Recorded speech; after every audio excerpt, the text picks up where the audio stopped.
16 years ago, the first time I was on Necker Island, and I was on Necker Island in the Great Room. This is the Great Room in Necker Island. Now, back 16 years ago, this was the only place that they had internet. Now, internet's all over the island, but 16 years ago, it was only there, and I had an article that was due for Entrepreneur.com on that day, and I had to finish the article. And I don't know if any of you are writers, but sometimes you just get stuck. You just don't know what you're going to write about. And look at that view. It was almost a 360-degree view of the Caribbean. It was beautiful, and I had to sit there and write an article. And I had no idea what I was going to write. And while I'm sitting there at my laptop, up walks Sir Richard Branson of Virgin Atlantic, Virgin Voyages, Virgin Galactic, Virgin everything. He walks up and he says, hey, what are you doing? I said, I have to write an article. It's due in a few hours. I've got a deadline. It's got to be done today. He said, oh man, I understand deadlines. He said, look, we're outside. We're out by the pool in the ocean. We're having fun. We're playing games. If you get a chance, come on down and join us. And if I don't see you down at the ocean, then sit next to me at lunch and tell me more about this networking thing that you've got going. I said, okay, walked away. And I sat there and I thought, dang, how did I get here? How did I get on Necker Island and a billionaire walks up and says, hey, what are you doing? You want to go out and play? Sit next to me in the lunchroom and let's talk. I mean, how did I get here in this moment? And that became my article for the day. What I did was I reverse engineered how I got on Necker Island, starting with one relationship with a woman who I had met 2.5 years earlier. She was a life coach, a solopreneur life coach. And she reached out to me and she asked me for a favor, which I said yes to. And as a result of that, she introduced me to someone else, who then introduced me to someone else, who then introduced me to someone else, who then introduced me to someone else, who introduced me to Jack Canfield. I'll come back to that. Who introduced me to someone else, who introduced me to someone who asked me if I would like to go to Necker Island and spend a week on the island in a seminar where Branson was going to be.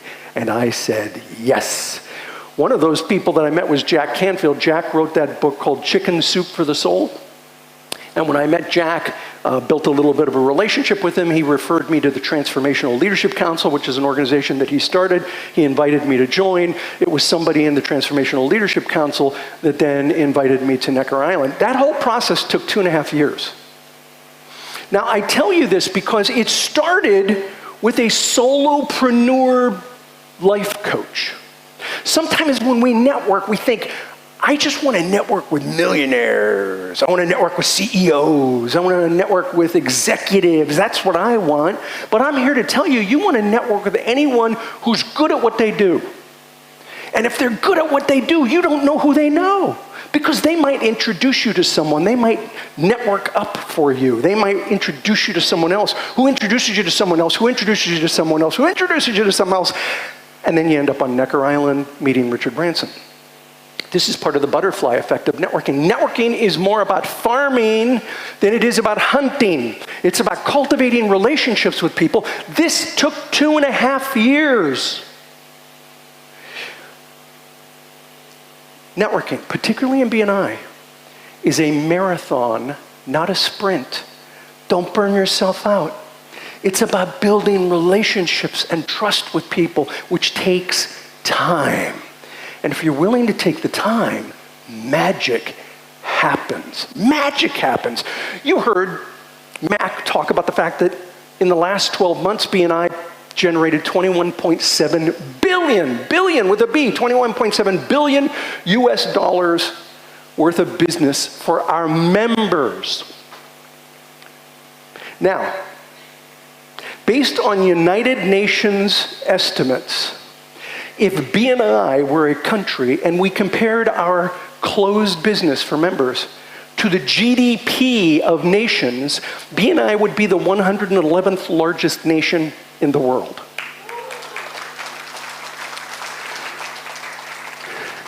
There would be more than 100 countries smaller than the Thank You for Glow's business that we did in compared to GDP. That is amazing. We are absolutely impacting communities all over the world. We're impacting communities here in Goa. We're impacting communities all over India and all over the world. We're changing the way the world does business, and part of that is understanding that networking is a marathon. It is not a sprint. As a result of being invited to Necker Island, I've had a chance to go back 4 more times. I've been there 5 times. I've had a chance to talk to Richard on a number of occasions. And the butterfly effect continues in my life. The butterfly effect continues in my life. I had a chance to see the rollout of the White Knight 2. That's the mothership that's going to take the spaceship into, well, up to close orbit, and then the spaceship will go into orbit. By the way, that's not a press photo. That's me holding the camera up over. You can see the top of the heads of people behind me, or in front of me. I've had a chance to see the rollout of the White Knight 2. I've had a chance to see the rollout, this is in the Mojave Desert in California, the rollout of the Spaceship 2. And so the butterfly effect continues to take place in my life. The key is you need to look for those opportunities where you say, this is possibly the butterfly effect. Meeting this person might introduce me to someone else, and might introduce me to someone else. And you got to follow those ripples. And the ripples you want to follow are ripples that involve quality business professionals. Whether they're more successful than you, whether they're peers of yours, or whether they're even less successful than you, you never know who people can introduce you to. So make sure to build relationships with people at all levels of organizations. Okay, another key factor in mindset is understanding that diversity is important. And when I talk about diversity, I may be talking about cultural diversity, I may be talking about gender or age diversity. The more diverse your network, the more powerful it's going to be. This is really an important fact.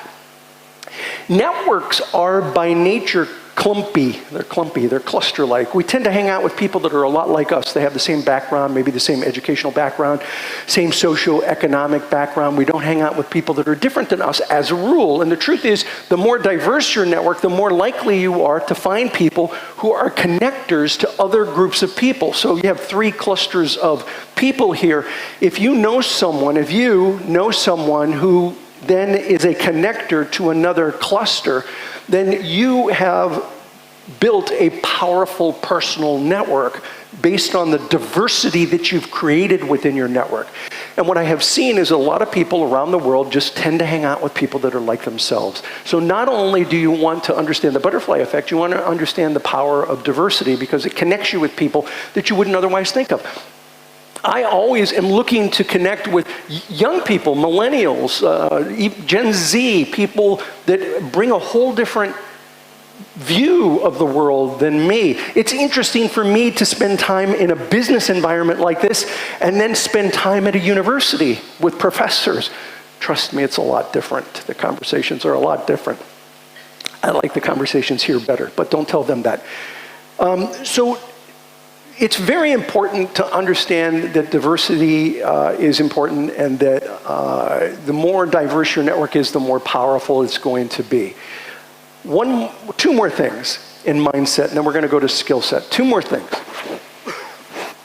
VCP. Now, most of you have heard me talk about this, so I'll be brief. If you're new to BNI, you haven't heard me talk about this. If you've been around for a while, you've heard me talk about it, but I really want you to understand it. This is the foundation of everything I teach. If you don't understand and practice this, nothing you do is going to work.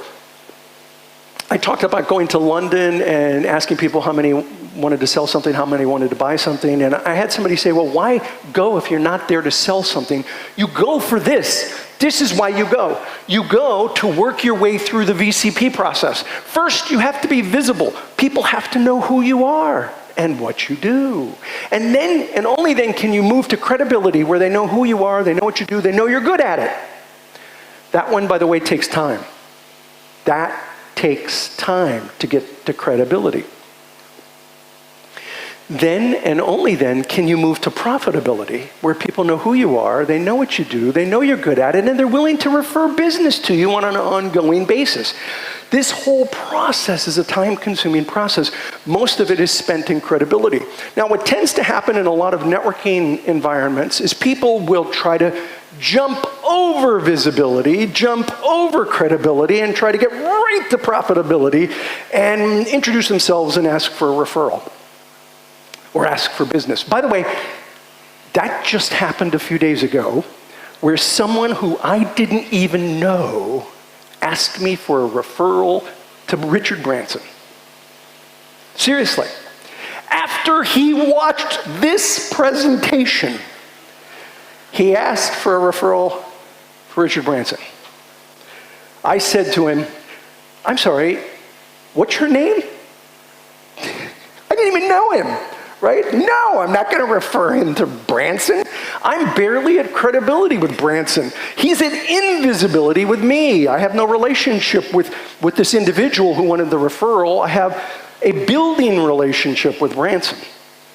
The VCP process is critical. You go to networking meetings to connect with people at different levels. So when you go to a meeting and you meet people that you've never met before, that's where you're trying to get to visibility. You want them to know who you are.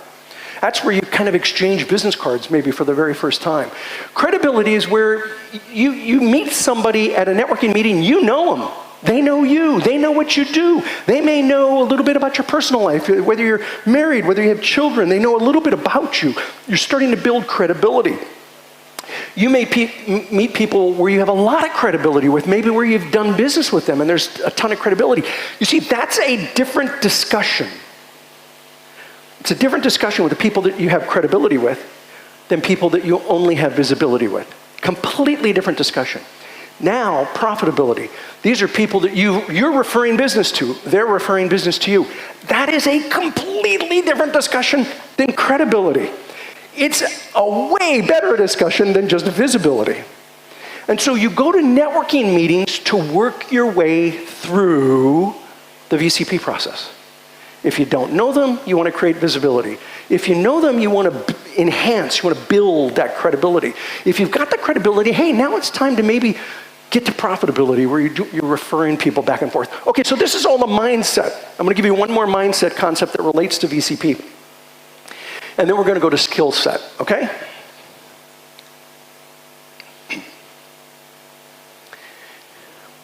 The time confidence curve. If you're in BNI, you've probably all seen this. The time confidence curve. Credibility comes into this because the time confidence curve takes place when you have spent enough time with somebody that you reach confidence. The C, where you spend enough time with somebody that they're confident in your ability to provide a quality product or service, then it's possible to get referrals. Now, different professions take a different amount of time. I had somebody reach out to me today, and they were complaining that they've been doing all the right things in BNI, but they haven't gotten any referrals. But they were in a business that involved investments, and that takes the longest time of all. Here's an example. The time confidence curve by profession, if you're a florist, the time confidence curve is pretty quick. If you're a printer, it's a little bit longer. If you're a real estate agent, it's a little bit longer. If you're an investment advisor, it's at the end of the scale. Different professions take a different amount of time to reach credibility and then to reach profitability. So think about that. Think about your profession and where you might fit in the time confidence curve. All right, so this is all mindset concepts that we've talked about. If you understand these concepts, now you can walk into the skill set topics. What most networking experts do is they just talk about skill set. Hey, here are the techniques you need to do so that you too can build your business through networking. Wrong. You have to understand, you have to have the right mindset to apply these skills effectively. So here are some of the things, and obviously this isn't everything. I could spend a couple of days talking about skill set, but here's a handful for you. Skill set, networking face-to-face. I'm not going to talk about online today. I'm talking about networking in person, like we are here. Okay. We're going to talk about men and women and how they network. Yes, we are. One of these photographs, I don't know if you can see it over here, but one of these photographs is a straight road. One is a winding path. One represents the way men network, one represents the way women network. I'm going to point to one, and I'm going to want you to yell out whether it's men or women. Are you ready? Okay, here we go. This one. This is so totally men. It is so totally men. We did that survey of 12,000 people, and we found that men tended to be more transactional in the way they networked, and women were more likely to be relational in the way they networked. And in a few minutes, we're going to take a look at the hard data to see which is better, transactional or relational. Transactional being, hey, it's great to see you, let's do business. Relational being, hey, let's get a cup of coffee, let's get to know each other's business a little bit more, you're building a little bit of a relationship. Before we do that, let's have a little fun. I want to make sure everyone can see this. Let's have a little bit of fun. I'm going to show you an interesting PowerPoint slide. Mission, go to the Gap and buy a pair of jeans. The Gap is a clothing store in North America. But go to the store and buy a pair of jeans. Men. Time, 16 minutes, a new record. Purchase jeans, cost $35. It's an old slide, it's probably twice that now. But anyway, boom, 16 minutes, in, out. That's me. If I'm gonna go to a store, I wanna get in, do what I gotta do, get the heck out. Women.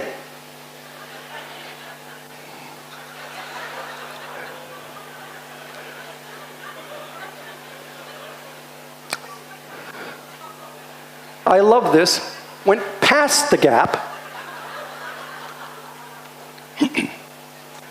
Time, 2 hours and 16 minutes. Purchased jeans, shoes, handbag, perfume, makeup, cost $876 US.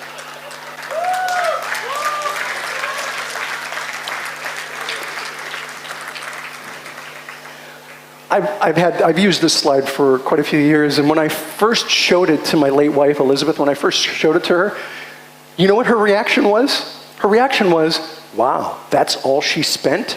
That's amazing. Like, wow. That's what you got from this slide. Okay. All right, but here's what's interesting. We just had a little fun, but let's look at the data, because the data is very telling. This is the data that we got from that survey of 12,000 people.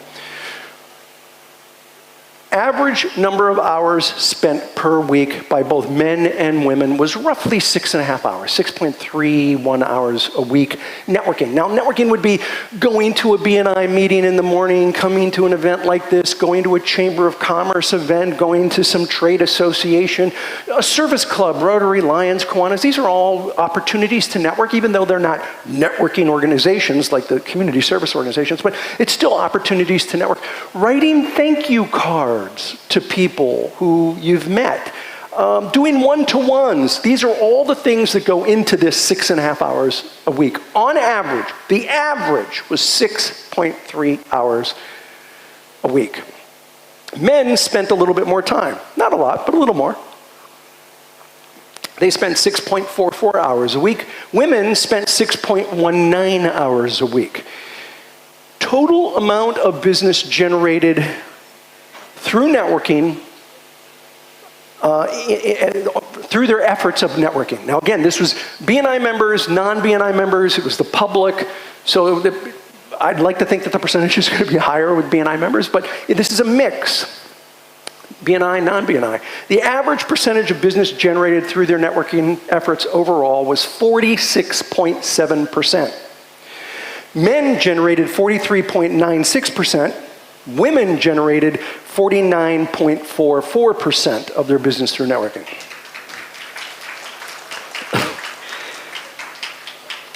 Let's review. Men spent more time networking and generated less business through their networking efforts. Guys, this should tell us something. What we want to do is be more relational in the way we network, because we found that the women tended to be more relational. Now, if you don't believe that, we went through the data and we took gender out of it, and we just looked at transactional versus relational, men and women. And we found that both men and women who were relational in the way they network generated more business. And so the key here is building relationships with people. It's not about the transaction, it's about the relationship. Now, guys, I know you have a hard time with this one, especially open networking. What's that look like? I have men tell me all the time, what's that look like? What's it look like to be relational in open networking? I'm going to give you a real life example that I saw a few years ago. I was standing with a man on my left and a woman on my right. And we're talking, and a second woman comes into the group. And the man is like, "Hi, nice to meet you, here's my card." The woman says to the second woman who comes in, she says, "Hi, my name is Janet. How did you hear about tonight's event?" And the second woman says, "Oh, my friend Sally invited me to the event." And the first woman says, Sally, you know Sally? I know Sally too. How do you know Sally?" I look over at the guy. He's like this. Kill me now. Who cares about Sally? We're here to do business. They're talking about Sally. This doesn't make any sense to me. Okay. Man, hi, here's my card, transactional. Woman, hi, how did you hear about tonight's event? It was relational. I wanted to know a little bit about how that person got here. And look, they got to business. They got to talking about business. But first it was about making the connection. That's what I'm talking about. Ladies, you don't come out completely clean on this, by the way. Women, we found, had a hard time asking for the sale. They'd build the relationship, but their biggest complaint was that they weren't getting sales that they thought they should be getting because they had built a relationship. And when we dug deeper, we found out that they just weren't asking for the sale. Men have no problem asking for the sale. They have a hard time building the relationship. So we both could be a little bit better, but the truth is relationship beats transaction every single time. Okay, that's a skill set. Next. You walk into, I want to show this. This shows the amount of time spent networking and the percentage of business that is generated as a result of networking. So you can see that the more time you spend networking, the larger the percentage of business you're going to generate from networking. What was the average? 6.5 hours a week. That's what the average amount of time that people spent networking. How many of you here tonight would like to be average? No. We don't want to be average. We want to be above average. You want to be above average? You're going to spend more time than 6.5 hours a week. That was the average. Non-BNI, BNI members, that was the average. I recommend at least 8 hours a week should, the minimum amount of time spent networking and all the kinds of activities that I just described to you. Okay, what other skill set things can we say? Yeah, cave dwellers. I think most business people are basically cave dwellers. They get up in the morning and they're in a large cave with a big screen television. They go out to their garage, they get into this little cave with 4 wheels called their car. They drive to this other really big cave with computers called their office. They stay there all day long, and at the end of the day, they get back into their little cave with 4 wheels. They drive back to their large cave with the big screen TV. And they can't figure out why no one is referring them. Networking is a contact sport. You have got to get belly to belly with people and have a conversation with them if you want to build a powerful personal network. Now that so many people work from home, it's even worse than it was when I first started talking about this. You gotta get out and connect with people. Even if it's by Zoom, at least connect with people in order to build a powerful personal network. The referrals are not gonna fall from the ceiling. They're gonna fall from relationships that you have with other people. Okay, you walk into a room and you see a lot of people. What do? How do you network? Where do you start? Let me give you some suggestions. Don't start with these.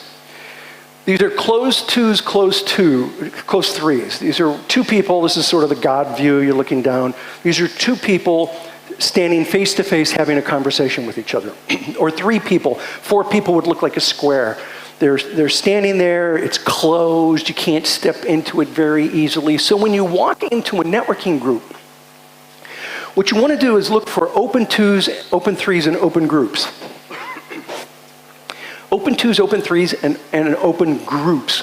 Groups of people that are standing in an open stance. I did this presentation a few years ago, talked about open twos, open threes, open groups. And I'm talking to a BNI member, and we were standing face to face with each other after I did this presentation. And he said, Ivan, you and I were standing in a closed two. I'm like, right, okay. So I opened it up. Boom. Within seconds, a third person comes in and joins us. And the two of us look at each other as a closed three. So we open it up again. Boom, another person, open it up. Boom, another person, open it up. Boom, another person. Every time we opened it up, somebody else joined the group. It is a way of being inclusive that is very subtle. When you run BNI meetings and you do open networking, in-person open networking, always train your members to stand in open twos, open threes, open groups. You can get this graphic out of the book, Networking Like a Pro, 2nd edition. It's in the book. This is really important. It's a very subtle technique, but it really makes it easy for people to just kind of slide in and start having a conversation. So when you see a group of people like this, you know immediately where to start. You start with this, open two or the open three. Of course, you can talk to individuals. Introverts, by the way, are not real likely to walk up to an individual. Introverts, you know what you want to do? You want to walk into a big group. Believe it or not, it's counterintuitive, but a big group that's open, 4, 5, 6, 7 people in an open stance, you want to walk into that. You know why? Because you can slip in unnoticed. Right? You can just stand there for a minute or two, and then somebody's going to say, hi, what do you do? How did you hear about tonight's event? Or something where you'll have a chance to start the conversation. So look for open twos, open threes, open groups. In a BNI meeting, train your members to do open stances no matter how large the group is or how small the group is. Always have open stances. Okay. Next. Oh yeah, I like this one.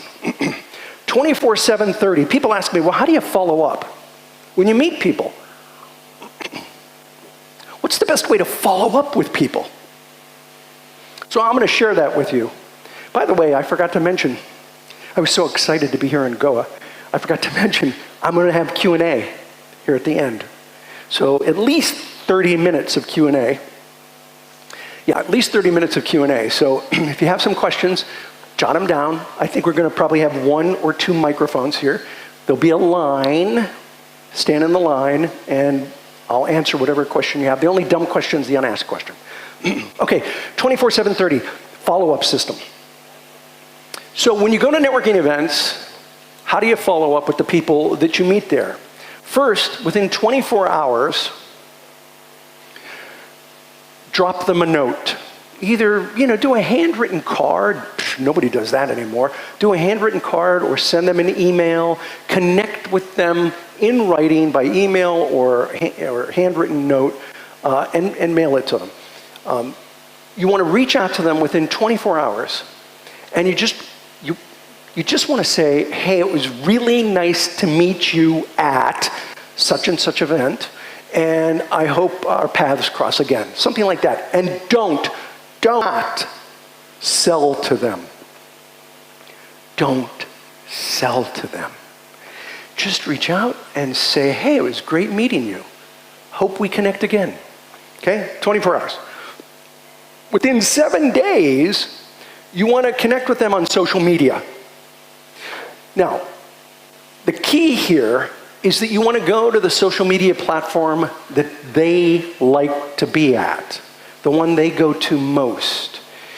I'll tell you how I learned this. I learned this from my children. My eldest daughter is now 36. When she was 17, I would call her, and she wouldn't answer. I remember talking to her one day and saying, hey, you know that device I gave you? It's a telephone. Your ear goes here, your mouth goes here, you talk. I listen, I talk back, we have a conversation. She's like, whatever, Dad. She was the one, this is not a joke, she actually said this. She gets mad now that I tell this. She actually said when she was 17, she said, Dad, you're not only not with it, you're not even near it. I'm like, okay, you still have to be home at 10 o'clock, I don't care. So if I called her, nothing. If I texted her, she'd respond immediately. I was like, okay. So if I want to communicate regularly, I need to text her. Fair enough. Then came my second daughter, Dorian. I'd call Dorian, nothing. I texted Dorian, nothing. Now, Dorian's 31. She was 17 at the time, so it was a long time ago. So I went to my wife and I said, I've called Dorian, she doesn't respond. I've texted her like I do Ashley and she doesn't respond. What do I do? So my wife said, well, you have to WhatsApp her. Now remember, this is well over a decade ago, and I said, what's WhatsApp? So I downloaded WhatsApp so I could communicate with my child. And I tested it once. I called her, nothing. I texted her, nothing. I messaged her on WhatsApp, and she's like, yeah, what's up, Dad? What do you want? Okay, responded immediately. Great. Then came my son. Yeah. He's now 29. This was back when he was a teenager as well. I'd call him, nothing. I texted him, nothing. He didn't use WhatsApp, but he was a gamer. He loved games. And he would often go on an online platform. I don't know if you have it here in India, but it's called Steam. I don't know if you have that here, Steam. It's an online gaming platform. And Steam has an instant messaging feature. So I was like in my early 50s, I got on Steam, I bought a game just so I could instant message my son and have him respond. And I tested that. I called him, nothing, texted him, nothing. Then I instant message him on Steam, and he's like, yeah, what do you want, Dad? On message, what do you want, Dad? So I learned from my kids that if I wanted to communicate with them, I needed to communicate with them on the platform they were active in, not the platform I wanted to communicate with them on. So this is an important lesson on the 7 days. If you want to connect with somebody on social media, you go to the social media platform that they like most, not the one you like most. And you may think, well, you know, I don't like that platform. So what? If you want to communicate with them, then you got to go there. And by the way, when you are talking to them, when you've met them, ask them, what social media platform do you use the most? You know, I'd love to connect maybe on the social media sometime. And so then you go to their social media platform and you comment on the things that they post. You know, make some kind of comment, follow what they're doing, find out what they're interested in. That's really important, particularly for the third step. The third step, 24/7, 30. Within 30 days, you want to reach out to them. Oh, and by the way, I think I can go back. Yeah. Social media. You can instant message them or whatever. Don't sell to them. Don't sell to them. You connect with them on social media, just have a conversation or respond to their social media posts. Okay. 30 days, you reach out to them and say, hey, we met a month ago. We had a conversation about such and such, which is, by the way, a good point. You want to have a little notepad so that when you're meeting people and they walk away, write a couple of notes down about the conversation so that when you connect with them in 30 days, you know a little bit about them. And so you can say, hey, we connected at the BNI event. I'd love to connect again. Maybe we could get together. I'd love to learn more. Get together for some tea or have lunch. I'd like to learn more about what you do. And maybe you'd be willing to learn more about what I do. And we just connect and do a little bit of networking. And when you meet with them, don't sell to them. Good photo up, Himmel? Don't sell to them. And you're thinking, I know you're thinking, really? Even after 30 days? Yeah, even after 30 days. Because you're not even at credibility with them. You're not even at credibility. Look, if they have any interest in your product or service, they'll tell you that right then and there. They'll let you know. Even a blind squirrel can find a nut. You'll stumble over business, but networking is not about stumbling over business. Networking is about building relationships where people refer business to you. You want to build a relationship with this person so that they know, like, and trust you enough to refer business to you. Networking is more about farming than it is about hunting. That's what this is. And so within 30 days, sit down, have a conversation with them, see if there's any opportunity to really build a long-term relationship with the individual. Okay.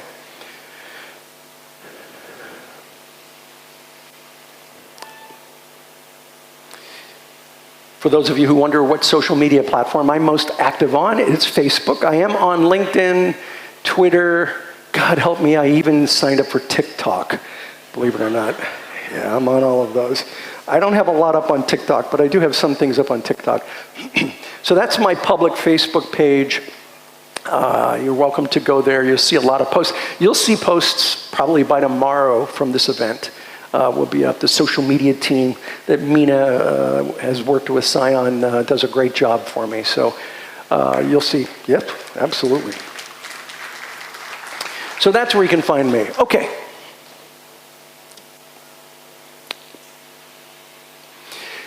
Let's review. I've talked about a lot of things today. We talked about mindset. We talked about the 91% of people really do get something from networking. We talked about the fact that professors don't teach this in colleges and universities. We talked about the VCP process, the butterfly effect. We talked about diversity being important. Then we got into skill set, where we talked about open twos, open threes. We talked about the follow-up system. We talked about cave dwellers. I mean, we've covered a lot of things today. But here's the thing. You got to actually go out and do this stuff. You know, you got to practice it. It really is about practice, practice, practice. Take these things and try them out. See how they work. See how they work for you. Play with it a little bit. Learn how to do it more effectively.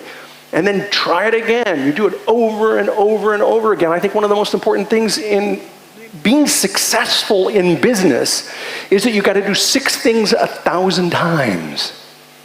Not 1,000 things 6 times. I want to repeat that. You want to be successful in business, do 6 things 1,000 times, not 1,000 things 6 times. And by the way, it doesn't have to be 6, it could be 5, it could be 7. It's a handful of things that you do over and over and over again. Look at BNI. BNI, we meet every single week in order to build relationships. It's about timed repetition to build relationships. So you got to practice these things. Practice, practice, practice. And don't worry about making mistakes. You will. It's inevitable. It's okay.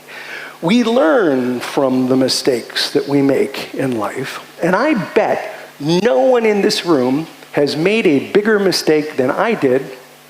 And I happened to do it on live television. And I'm going to share that story with you today. A number of years ago, actually quite a long time ago, my first major book had just come out. And my publicist reached out to me and said, hey, Ivan, we have an opportunity for you to do a live interview in Connecticut, which is a state in the United States. In Connecticut, it is the largest cable show in Connecticut. It does better than the big networks. It is huge. I said, great, this is super. She said, well, there are two caveats. I said, what? She said, one is it's live. Live.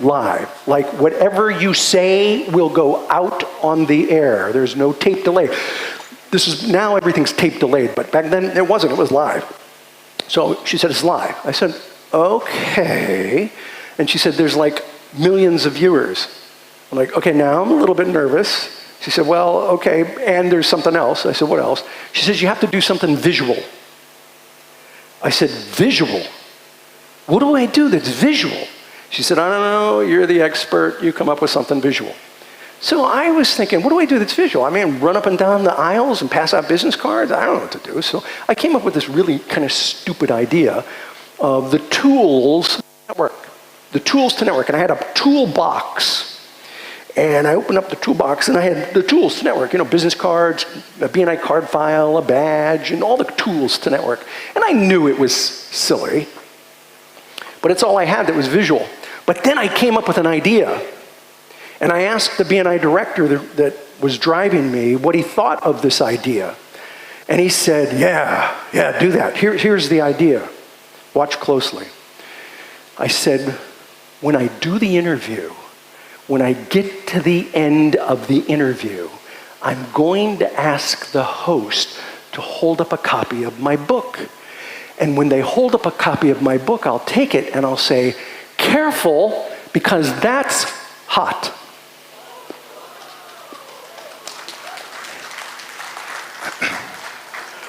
And he said, yeah, that's visual, do that. I said, okay, that's what I'm going to do.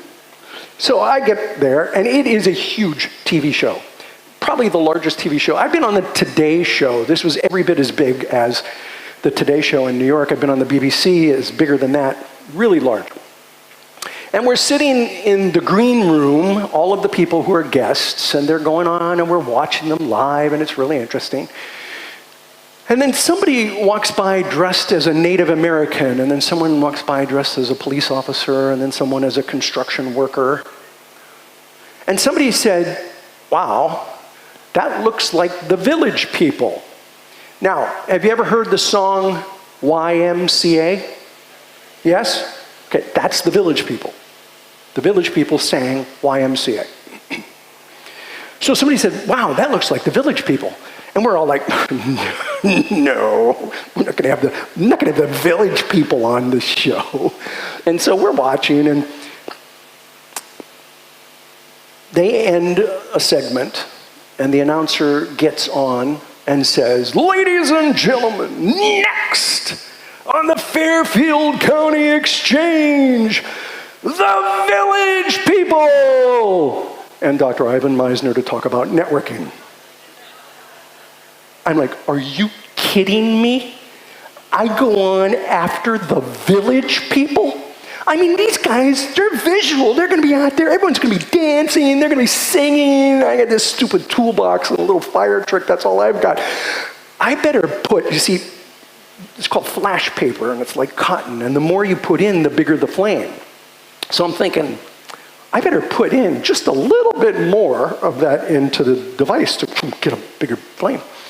And so I'm watching as the Village People go out there, and they go out, and they're singing, and they have cameras pan to the audience, and everybody's up there dancing, and I'm thinking, oh man, this is going to be bad. I go on next. I'm going to put just a little bit more of that flash paper in the thing. So I watch it. Of course, what's the last song they do? YMCA. They're doing this whole YMCA, and I'm like, oh, this is going to be so bad.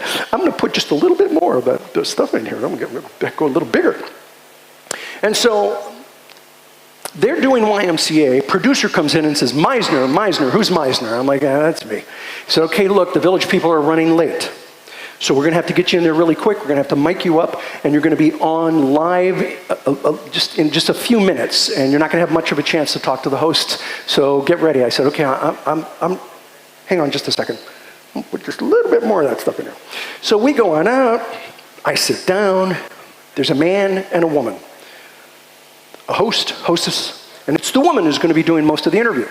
So I sit down and I say to her, hey, look, I don't want to surprise her, right? So I say to her, hey, look, when we get to the end of the interview, would you mind holding up a copy of my book? And when you hold up a copy of my book, I'm going to, and I get to that point, and the director comes over and says, no, I do not want her holding up a copy of the book. It's too much of the book. We're going to have a JPEG of it up on the screen. I don't want her to hold it up. And she walks away, and the host could see the blood drain from my face because that was my big end. You know, I had nothing but that, really. And so she says,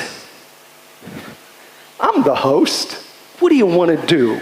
Now, while this is going on, they're sticking a microphone up my back, and they're putting the mic on my thing. And so the director had walked away, and she says, I'm the host. What do you want to do? I said, okay, thank you so much. Look, when we get to the end of the interview, if you could just hold up the book, and when you hold up the book, I'm going to, and now the mic is hot, and the director can hear me conspiring with the host to do what she said not to do. So she comes on over and she says, hey, you two, I said no to holding the book up, and you're on live in 3, 2, and she says, don't worry about it, I'll just go with it, whatever it is.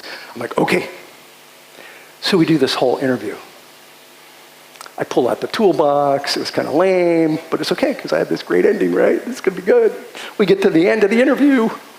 She says, I have here a copy of Dr. Misner's book. The director's in the back just kind of doing this. And I say to the host, I say to her, oh, careful. She says, why is that? And I said, because that's hot. And I go, and the flame went, and she went, ah! And jumped into the lap of her co-host. She is now lying in, this is a good photo op. She is now lying in the lap of her co-host, screaming. The book is on fire. I'm like doing this. I look around. Now this was years ago. This was back in the old cameras, you know, the big cameras. It blinded all 3 cameramen. All 3 cameramen are now walking around like this. None of them are staffing the camera. She's screaming. We're still on live television. She's screaming.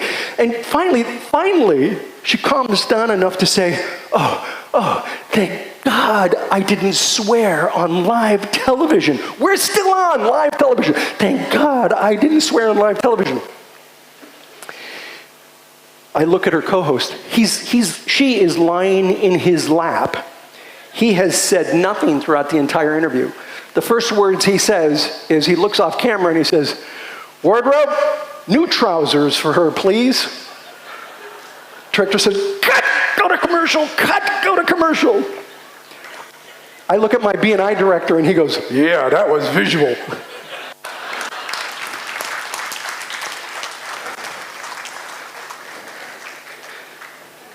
So as you practice these networking techniques, recognize you're going to make mistakes. It's going to be okay. You're not going to light a studio on fire on live television like I did once. In most states in the United States, I'm considered an expert on networking. In Connecticut, I think I'm considered an arsonist. All right, what we're going to do now is open it up for questions. We're going to do about 30 minutes or so in questions. Remember, the only dumb question is the unasked question. We have 1 microphone here. And we have an MC up here. I can manage the questions. I can manage the questions. Who's got the microphone? Yeah, okay, so it'll be right there. Let's kill that mic because we're going to get feedback, which we just started to get. I'm good up here. I've done this before. Okay, first question. Can I start? Yes, go ahead. Good morning, doctor. Good morning. My question to you, my name is Vikash Devra. I'm from Bni Titans chapter here and also from the region. My question is, many of the members, when they join, immediately they are excited, they are in the system. But as the time progresses, they feel low. Yep. What is the reason for that and how can we improve that? So it's really important to understand that you have to set expectations for members, for new members in particular. So new members, the first thing they have to do is go to Member Success Program training. You gotta make sure they go to members, here, another photo op. I'm looking at you. He has missed. You have to make sure, here, you have to make sure that they go to Member Success Program training, because then they're going to be a little bit more prepared. You also need to tell the new members, this is a marathon, not a sprint. Don't burn yourself out. Take your time, build relationships, show them the time confidence curve, set expectations. And if you set expectations properly, then they're not going to burn themselves out quickly. I think that's the key to keeping a new member excited over a long period of time instead of flaming out quickly. Okay? Thank you. Thank you. Next question. Good morning, BNI. My name is Dhanraj Nawapur and I'm representing Victory as a president. I work for hotel, for living room, and I work as a general manager. I have a question for you, Dr. Ivan Misner, and it is like, in today's date, after pandemic especially, we are all supposed to do multitasking. All supposed to do what? Multitasking in our jobs. Who says? That's the requirement from our owners. So when I sit with my HR, or when the HR sits with me, the question that she or he, I have two of them, they ask me like, can you guide me how do I convince the employees how to do multitasking and that you get hired soon? Okay, so let's talk about the multitasking thing. There's a TV show in the United States, it's called Mythbusters. I really liked it. And one of the things they said on there is, I reject your reality and I substitute my own. I don't think multitasking is generally a good idea. I don't recommend it. I find that when I multitask, I basically do two things poorly instead of one thing well. So I would urge you not to multitask, particularly during an online BNI meeting. If you're multitasking on an online BNI meeting, you are not present. And if you're not present, you're not going to be as effective in hearing the weekly presentations and hearing the feature presentation, which is going to enable you to refer those people more effectively.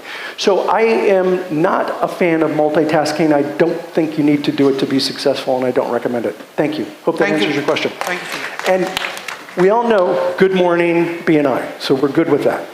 Go ahead. Hi, doctor. So my question to you is, a big personality like you, there are a lot of things that you do in a day. So what does it take to be Dr. Ivan Misner? How do you start your day? Okay, so that's kind of a layered question. A big personality, I love that, that's fun. You may be surprised by my answer. I really consider myself an ordinary guy who has done some extraordinary things. And I believe anyone can be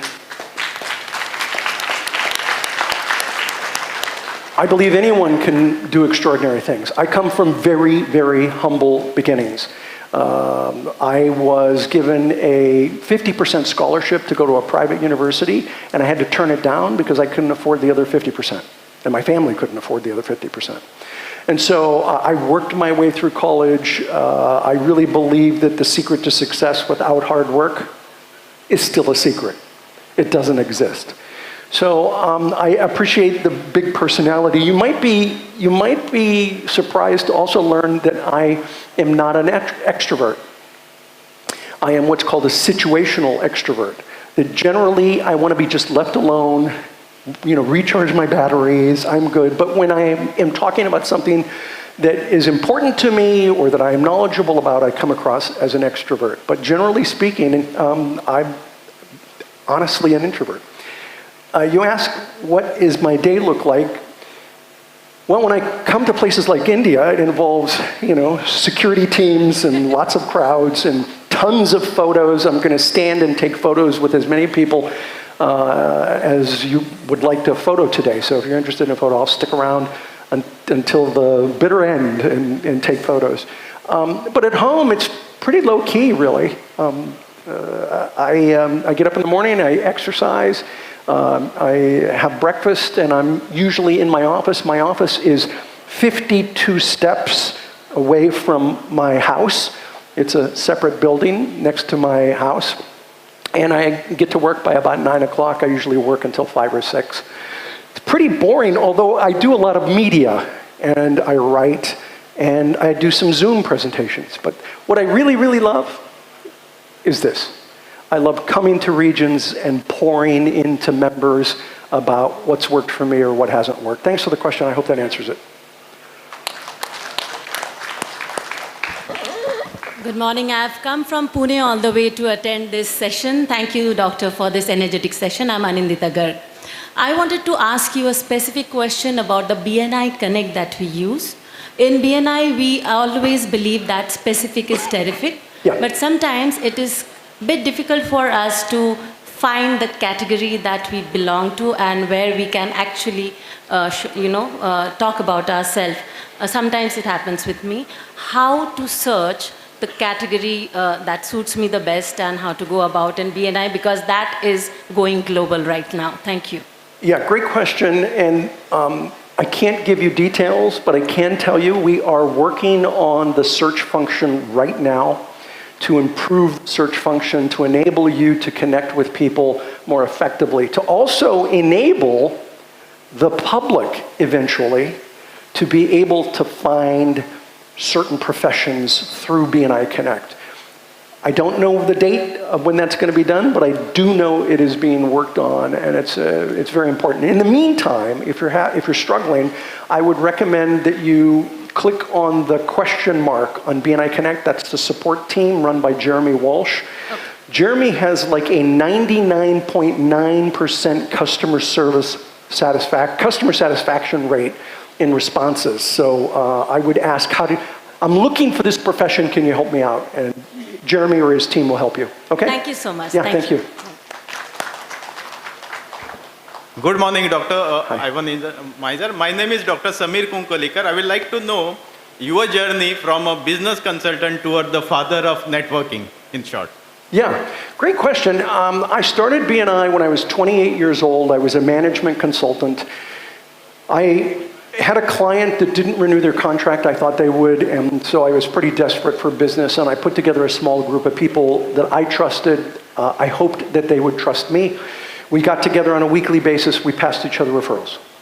My goal was to have one group to build my consulting practice and to help build my friends' businesses. However, within 2 months, somebody came who couldn't join because her classification was represented in the chapter, and she said, this is fantastic. I could get a ton of business out of a group like this. Would you help me open up my own group? And I said, no, this isn't what I do. I'm a business consultant. I don't run a network. And she said, well, this is kind of consulting. You're helping me build my business. So I said, okay, fine, we'll open it. And we opened another chapter, and that chapter had 2 people come who couldn't join because of a classification conflict, and both of them said, this is great, I could get a lot of business out of this, would you help me open up my own group? And I said, no, this isn't what I do, I'm a business consultant, and they talked me into it. Within a year, we had 20 chapters. Wow. Yeah, and that was without trying. At that point, I wasn't trying. So right around New Year's every year, I spend a few days reflecting. I look at where do I want to be in next year? Where do I want to be in 5 years? Where do I want to be in 10 years? And how was last year compared to my plan? And that year it was like, what the heck happened? This was not part of my plan at all. And that was the point that I realized that this was going to be much bigger than I anticipated. That was what I call my Brody moment. Do you remember the movie Jaws? Okay, in Jaws, at the end of the movie, Sheriff Brody, he's thrown a chum into the water, and the shark comes up for the first time, and he sees it, and he turns around to the captain, and he says, you're going to need a bigger boat. I realized I was going to need a bigger boat, and that's when I started to create the strategy to scale the business, and as Max said, start writing everything down and creating systems. It was the very end of 1985. Thanks for the question. Hi. Hello, Dr. Misner. Thank you for the wonderful presentation. I had quite a few questions before you started, but some of them did get answered when I was listening to you. So I'm Anshul Yogesh. I've been running my business since last 15 years. but this is the first time I joined BNI on 15th March when suddenly there was a change in the city of my profession. So I am from Bangalore and I moved to Goa. And initially, as you mentioned, the change was very scary. BNI made this whole change very exciting for me. And I joined only in March, so it's just been 3 months. So I'm learning, but a couple of things that come to my mind. And May I ask, what's your question? So my question is, have you considered having a hybrid model for your weekly presentations? What I mean by hybrid model is that in case you're traveling, okay, on work or whatever, is it possible to join the weekly presentations through Zoom or in an online way, so you do not miss what's happening in the room? So are you talking about a hybrid meeting at the same time, Yes. online and in person? Yes. There are technical issues in doing that involve computer systems and PowerPoints and big screens and whatnot. It's almost impossible to do that in a lot of locations. So for now, until the technology is more expanded, a hybrid for us is one time in person and the rest of the month online. Will that change? Yeah, probably. And it might change to exactly the way you're talking, but you got to have the technology. Without the technology in place in restaurants, in office buildings, it's impossible to do it effectively. I watched a chapter try to do it. It was a disaster. The person on the laptop couldn't hear what was going on, and the members had a hard time hearing the person on the laptop. So the technology's got to catch up to do that. But yeah, we're open to that when the time comes. Thank you. Thank you. By the way, can I just say, I think it's inevitable that we continue to move towards online. I wrote an article in 2018 that said the future of networking, the future of face-to-face is online. And I think we're going to see more and more technology like holographic images, 3D technology, the metaverse. I really believe that someday we're going to have meetings like the Jedi Knights in Star Wars, where there's like 1 or 2 real Jedis and then a holographic Jedi and then a real one and then a holographic one. When we get to that point, by the way, I want to be Obi-Wan Kenobi. Okay? Right, go ahead. Hello, Dr. Ivan. So I have been fortunate enough, to have witnessed your Ask Ivan a couple of times. I was at Singapore Global Conference, then Mahabalipuram, never mustered enough courage to ask. And So here you in are. my city, I'm feeling a little bit courageous, and I thought I'll ask you 2 questions, Good. which were due from the past too. So I know it's proven undoubtedly you're the master, the father of modern networking. Dr. Ivan, I want to ask you, which are not the best, but your favorite 3 tips for networking? Not the best, but your favorite. Well, I think I gave them to you today. The networking for success really includes what I think are Ivan's greatest hits. They're really the key things that make a networking environment effective. So I'd probably give you 10 or 12 of them. So I was looking for your top 2 favorites. It's hard to pick your favorite children. The truth is, it depends on the situation. A BNI group that's struggling with feeling welcomed, making visitors feel welcome, needs to understand the Open 2, Open 3. A chapter that's doing a great job of making visitors feel welcome, that's not as big an issue. A chapter that is going right into sales and not building relationships, not doing one-to-ones, they need to understand the VCP process. So the truth is, it's almost like being a medical doctor.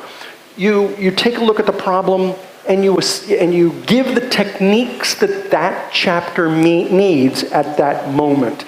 And the top 3 may be different from one chapter or another. Okay? I had another one. Can I? A quick one, because there's a long line. Yes, okay. So doctor, I also have this, I have the biggest challenge. I can't ever say no. So some of the time I regret my yes. So how do we deal with that? Yeah, how do you say no? So I wrote a book on this. It's called Who's in Your Room? I don't have time to talk about who's in your room, but a section of it is how do you say no without sounding like a jerk? And my favorite technique to say no, and I talk about it in the book, is this. If I said yes to you, I'm afraid I'd let you down. I'll repeat that. If I said yes to you, I'm afraid I'd let you down. What I love about that technique is you don't even use the word no.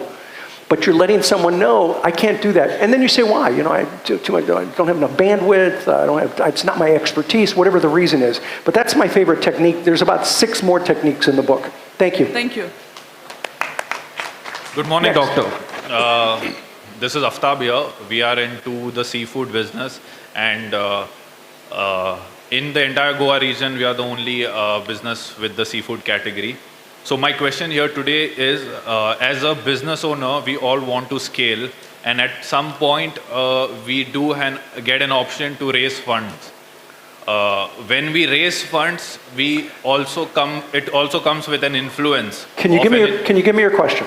Yeah, when we raise funds, it comes with an influence. So what would be the ideal time for a business to raise funds? When you need them. But you also don't want them your business to be influenced by your investors. So how do you deal with that? You don't. Your investors will influence your business, no question about it. So if you want to get investors and have the intention that they won't influence your business, you're dreaming. They will absolutely, positively, unequivocally influence your business. Why do you think most founders are kicked out of the company they start? Because they bring in investors, and either they are difficult with the investors, or the investor is doing stupid things that the founder doesn't like. One of those two things happens about 95% of the time, and then the founder's out. So I would say don't go into an investment situation thinking that they're not going to have influence, because they will. Do you want a technique to use if you do it? If you bring in an investor? So what I'd recommend is that you put everything in 3 buckets. When you're talking to the investor, because they're gonna talk to you, and they may even, depending on how significant a percentage they buy into, they may bring in a new CEO. So with the investment team or the CEO, you put everything into 3 buckets. The first bucket is, I'm not sure what I would do with that. You know, this is, I'm not entirely sure, but this is my advice. And if they don't follow you, let it go. Let it go. Because you weren't sure, so let it go. The second bucket is, I've got experience with this. I really recommend you do this instead of that. And if you do this occasionally, 75 or 80% of the time, they're going to take your advice. And if they don't take your advice, let it go. And the third bucket is, whatever you do, don't do that. Or do that. I've got lots of experience with that. Here's the situation. The thing is, you use that third bucket as often as a solar eclipse. Because if you use it all the time, they're going to just let you go. They'll let the founder go. So you use the third bucket not too often.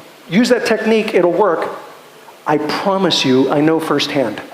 Thank you. Thanks.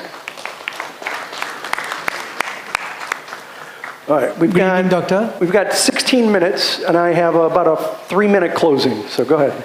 Yeah. Good evening, Doctor. My name is Ashfaq. I am an 11-year-old member. My question to you is, how do we keep ourselves excited and motivated to keep doing the same business over and over again, and for multiple years? Well, the truth is, I can't motivate you.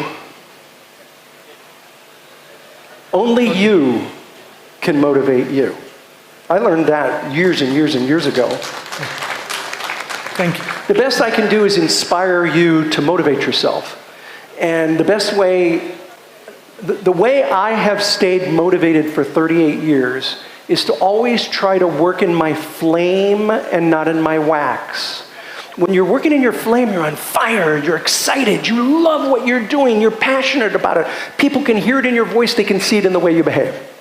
When you're working in your wax, it takes all your energy away. People can hear that in your voice, and they can see that in the way you behave. And so what you want to do as much as possible is try to find ways to work in your flame. Now look, I get it. Sometimes you got to do what you got to do to get to do what you want to do. But always be working towards spending most of your time in your flame. And if you're spending time in your flame, you don't have to worry about being motivated. You'll motivate yourself, which is really the only thing that works, is motivating yourself. I hope that answers the question. Perfect. Thank you, Doctor. Thanks. Thank you very much. I'm Advocate Melvin Viegas. I'm a 10-year BNI member. I want to ask you, Doctor, how healthy is the slicing of professional categories? Like in some places we have categories, like an electric contractor, it will be made into various. So how healthy is that? Way more than you probably think. I would listen to a podcast I did called Classification Cowboys. It's a very good podcast that talks about splitting classifications. I would also talk to your BNI director, because I can't give you an answer from the stage as it applies to your profession and other professions. I can tell you a story though. I went to New York, and at a chapter in New York, they had 5 lawyers in one chapter. And I was like, wow, you have 5 lawyers in this chapter? They said, yeah. I said, how's it working? They said, it's working great, because I get to work my specialty. You know, my specialty is this. I work wills and trusts, and he works, divorces, and they work contract law, and everybody has a specialty, and they're work. By the way, that's working in your flame, right? They're working in their flame. And so they're happy to refer the stuff that's their wax, because the other people are referring the stuff that's in their flame. So 5, I was blown away. A couple years later, I was in San Francisco, and there was 3 lawyers in this chapter, and I said, yeah, you have 3 lawyers, that's impressive. I was in New York, they had 5 in their chapter, and they were like, so? I'm like, well, 5, that's a lot. They said, we have 7. 7. They had 7 lawyers in one chapter. So the question is, how much do you slice it? You slice it to make it effective. So you find people that you can trust and refer your wax to their flame, so they can refer their wax to your flame. Hope that answers your question. But what if they're stepping on each... Talk to your BNI director for more information. Hi, good evening, Dr. Ayman. My name is Jay Goradia. I run an event company called ANS Media. Been a BNI member for 13 years. My question is, you've networked around the world. We just heard been with Mr. Richard Branson, and so if you could tell me about one person that you've met across the globe who's really impressed you and why. It would probably be Branson and Jack Canfield, the 2 of them. Jack, his ego does not enter the room before he does. He's an amazing guy. And Branson, let me tell you, I hope I don't make speakers freak out, but let me tell you something about Branson. Branson treats millionaires the same way he treats his staff. I don't want to get closer to the mic because it'll go screeching. But yeah, come on over. So when he's talking to people, he has total eye contact. And if you go to my blog and do a search on Branson, you'll find a blog that I did with a photograph of Richard talking to my son. My son, the room was full of millionaires. He's talking to a teenager, and he's talking to him like this, eye to eye. I learned a lot from the way he treats people. He treats people really, really well. I went to one event, and Branson walks into the event, and of course everybody's, oh, Richard, oh, it's Richard, and they're all excited, and he stops. And he sees 2 catering servers, the maids, and the servers for the catering. He stops. He turns around, and I'm close enough to hear it, and he walks up to him and he says, ladies, thank you so much for the work you're doing tonight. I really appreciate it. This is an important party for Virgin Galactic, and so I appreciate you, and I appreciate you being here. And that was it, 10 seconds. I think those women stood taller after that. I think watching him operate at such a high level was motivational for me. Great question, thanks. Next question.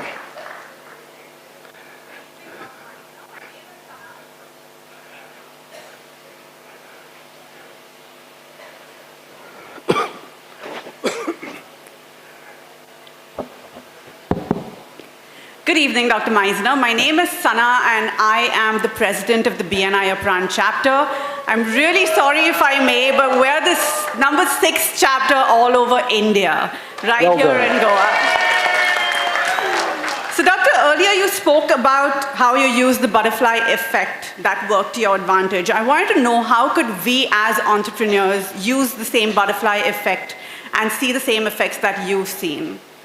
Well, I can't guarantee you'll see the same effects that I see, but you can use the same techniques and have similar effects. The key is building relationships. That first woman, I did a favor for. She asked me for something, I was willing to do it, I did a favor for her. Right. She appreciated that.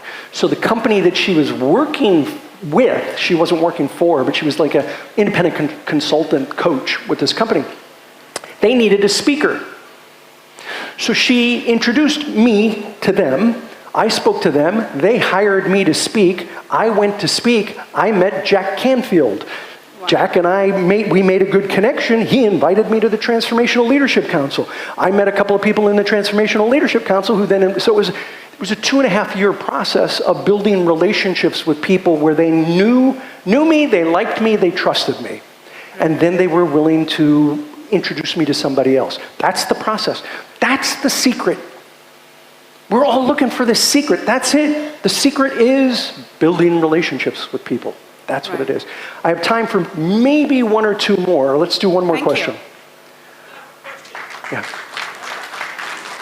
Hi, Ivan. Hi, Dr. Ivan Majna. My name is Shri. I'm from Goan Stars, BNI Goan Stars. And my question is, I recently attended the INC Chennai. And as you mentioned, in the 7th year of starting BNI, you thought of yourself as a complete failure. So how did you push through those thoughts and how did you avoid the heavy wind which tried to, put off your flame? Yeah. So what he's referring to was there was a question, I think it was in Chennai, where I think the question was about failure, and I said, hey, look, 7 years into BNI, I thought I was a failure with BNI, and I did. So your question is, how did I push through it? I really believe a couple of things. I think hope is more powerful than fear. Hope plus a plan plus action lead you to success. And so when I was really depressed about the fact that I hadn't achieved as much success as I thought I should have at 35 years old, I threw myself a pity party. I felt depressed. And then at some point, I just said to myself, buck up, buttercup. You got to get past this. And I find that the best way to get past that fear is, I think, and I did this in a TV show recently, I think it was in Sri Lanka. People either get frozen by fear or focused by fear. I tend to get focused by fear. I may be frozen for a few days, but then I get really focused by fear. So don't let fear freeze you in place for long. Move past it and get focused by fear. Always, probably one of the most important messages of the night, hold the vision, not the obstacles. Always hold the vision that you have, not the obstacles that are in front of you. Do you think there were obstacles 10 years ago? Yeah. Were there obstacles during COVID? Oh yeah. Are there obstacles today? Yes. Do you think there'll be obstacles tomorrow? Yes. There's always obstacles. Always hold the vision, not the obstacles. Get focused by fear, not frozen by fear. That's what I did when I was 35. That's what I did during COVID. And hopefully you did as well. Thank you very much. All right, we're out of time. I know we have several more questions, but I can't take any more questions. I think it's very important to end on time. Thank you so much. Let me end with a story. As I travel around the world, a lot of people ask me a question like I was asked today. How do you motivate someone? How do I get motivated? So let me tell you a story about a very wealthy father who many years ago, many years ago, threw a coming out party for his 18-year-old daughter. And he invited all the eligible bachelors to this party. And he said, gentlemen, I have filled this pool, my swimming pool, with poisonous snakes and alligators. The first young man to jump in and swim all the way across to the other end of the pool can have his choice of one of three things. He can have $1 million in cash, he can have 10,000 acres of my best land, or he can have the hand of my beautiful daughter in marriage and inherit all of this someday. No more did he finish the word day than he heard this loud splash, and almost instantaneously this kid jumped out of the other end of the pool. I mean, that kid set a land speed record getting across the pool. Well, the father ran on over to him. He said, well, young man, what would you like to have? Would you like to have the $1 million in cash? The young man said, no, sir. He said, would you like to have the 10,000 acres of my best land? The young man said, no, sir. He said, you'd like the hand of my beautiful daughter in marriage and inherit all of this someday. And again, the young man very politely said, no, sir. Well, perplexed, the father said, well, what do you want? To which the young man said, I want to know who the hell pushed me in the pool. The truth is, there is no one to push you in that pool but you. Only you can motivate yourself to do the things necessary to be successful in business and in networking. You know, Ralph Waldo Emerson once said, what lies before us and what lies behind us is nothing compared to what lies within us. What I love about BNI is that it takes the best that lies within us. It takes this philosophy of giver's gain, this idea that if I help you, you'll help me, and we'll all do better as a result of it. And I cannot think of a better way to do business into the next century. I thank you all very much. You're a great group. Thank you. Thank you very much, Dr. Ivan Misner. Thank you, ladies and gentlemen, for the standing ovation. I think it's truly deserved. Thank you once again. We always talk about takeaways. Two takeaways I have personally is the butterfly effect, which Dr. Ivan Misner spoke about. I think after the Q&A, I'm going to be riding my dragon out of here. And as he was talking about his challenges with his kids, remember people, gray hair is hereditary. You get it from your children. Now, may I request Mr. Rajkumar Kamath, Executive Director, Goa Region, to please accompany the dignitaries on stage. We've got chairs being set up for them.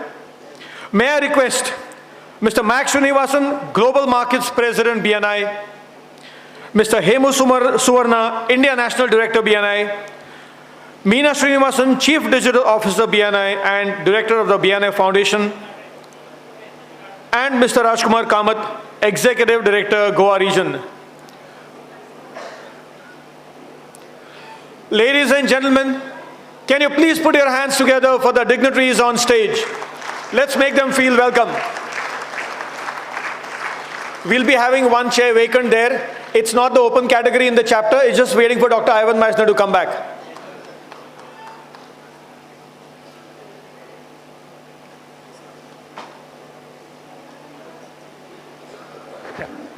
Tell those boys.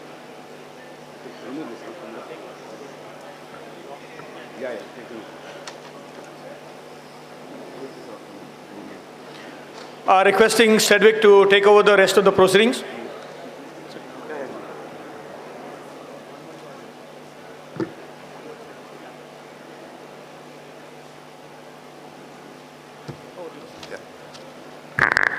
Thanks, Keith. Smoothly done.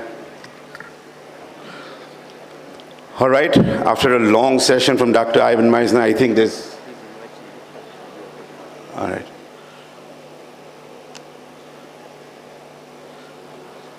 After a long session with Dr. Ivan Misner, I'm sure there's been a lot of absorbing that you've done. Lots of people have already stepped out.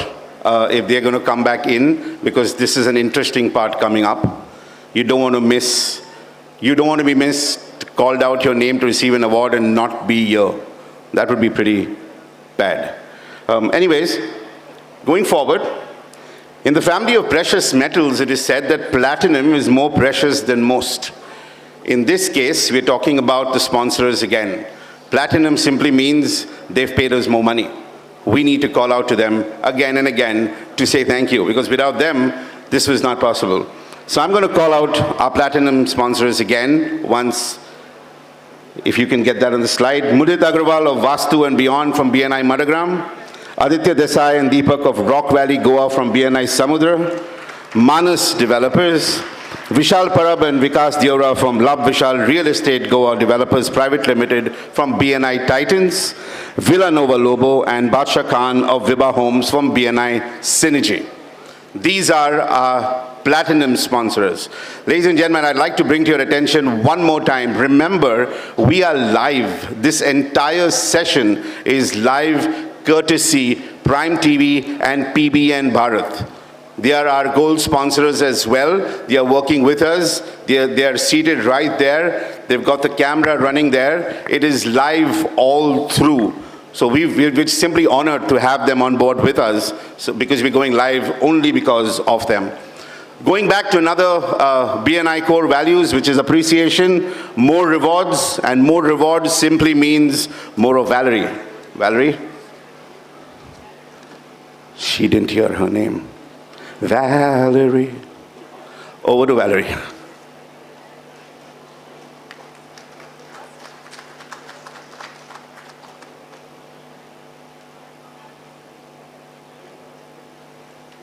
Wow, that's the most lukewarm welcome I've got. Thank you. Well, we move on to the awards for the last year. That is from April 2023 to March 2023. April 22 to March 23. I stand corrected. But before that, I would like to give an award for a consistent centurion for South Goa. Please put your hands together and welcome Ryan Vaz of Dynamic. Ryan Vaz. Oops, not Ryan Lobo. Okay, that is Ryan Lobo. One Ryan clicking another. Requesting Hemu sir to please give up. Guys, I can't see any flags. I'm sure chapters have flags. Rajkumar sir, if you could also join in.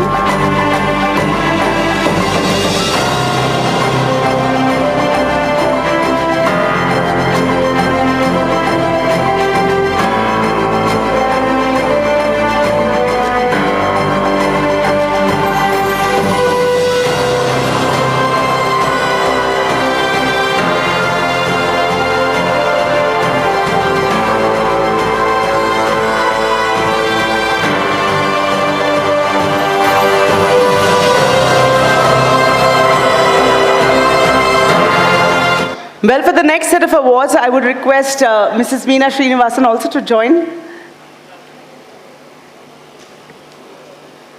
And these are for the yearly awards, like I said earlier, from April 22 to March 23. And the first award is for the highest average percentage of inductions. I'll ask this time. Who do you think is it? Hello, any flags flying high? Which chapter? I'll be specific, is terrific. Goa North.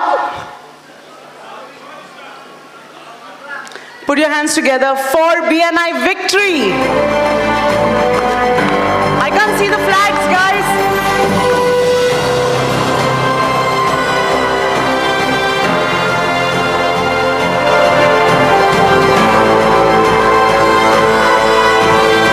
Victory, where are you?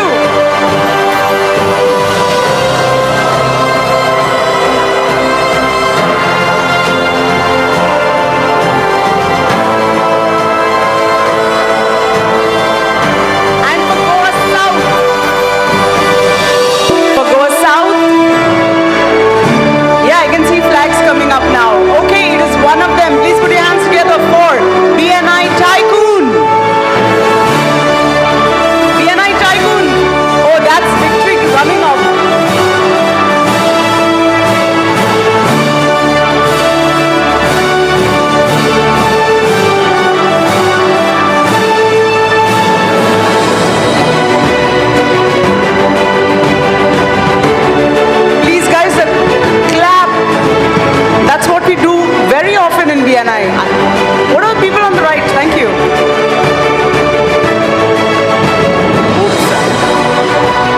Congratulations, victory, and for BNI, and for Goa South. Yes, they're there. They're showing my hand. I can see it.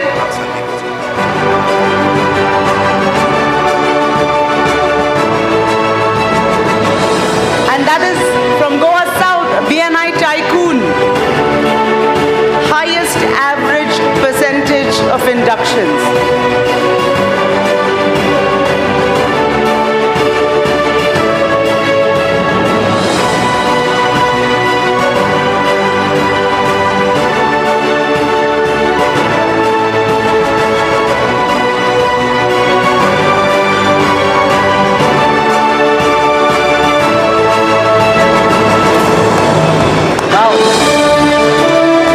Congratulations, Tycoon.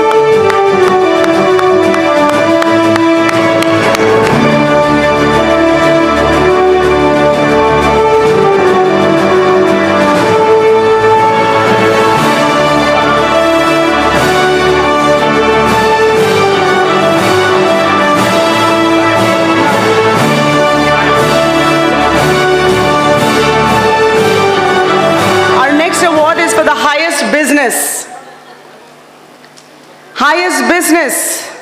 Oh my God, everyone's gone so quiet. Highest business, Goa North. You know it, guys. Hard of hearing. I thought it's a 100+ member chapter. Come on up, BNI Aprant. No noise. Come on up. This is for the year April 22 to March 23. Yes, where is your team? Mandar.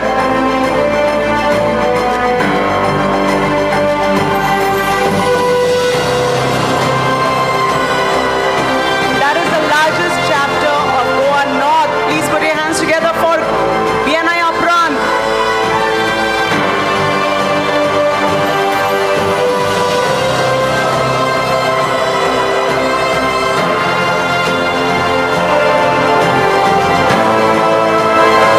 Oh wow, there comes the support director as well. I think I have to move off the stage.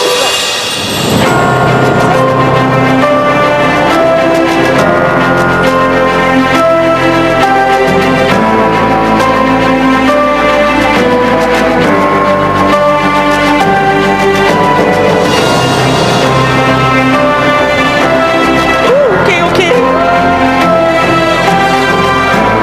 Guys, that's just a glimpse of the largest chapter of North Goa.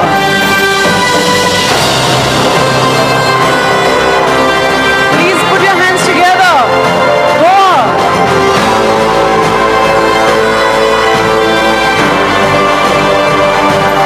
It's still trickling in.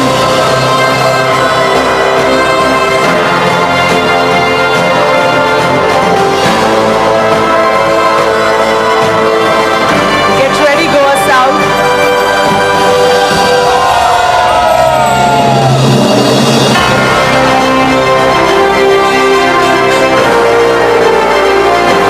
And for Goa South, the highest business for the year April 22 to March 23.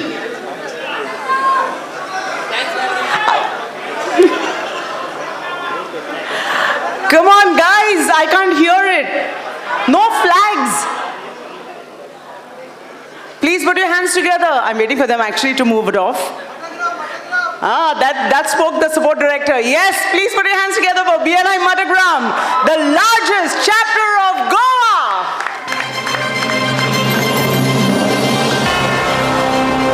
Come on up, Madagram.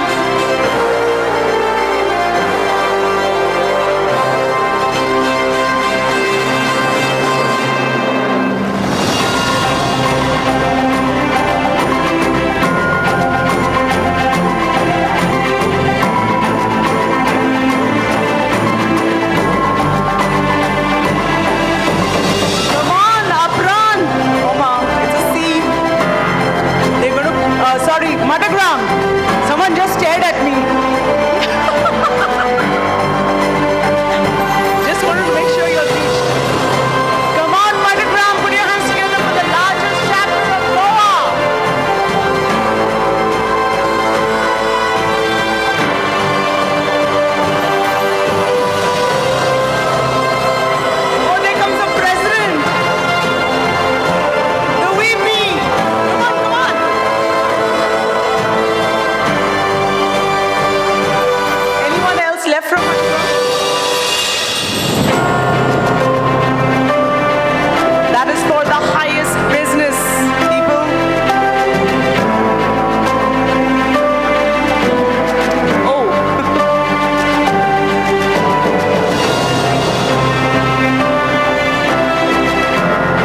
net ad.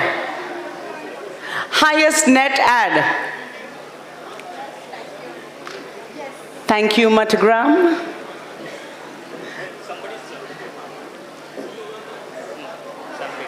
And for the highest net ad, please put your hands together for... No flags, I can't hear. Ah, okay, some are coming up. Not. You're not? Okay, so put your hands together and welcome the winner for the last year, April 22 to March 23. Highest net ad. Yes, it is you. Please come up. Aprant. For Goa North.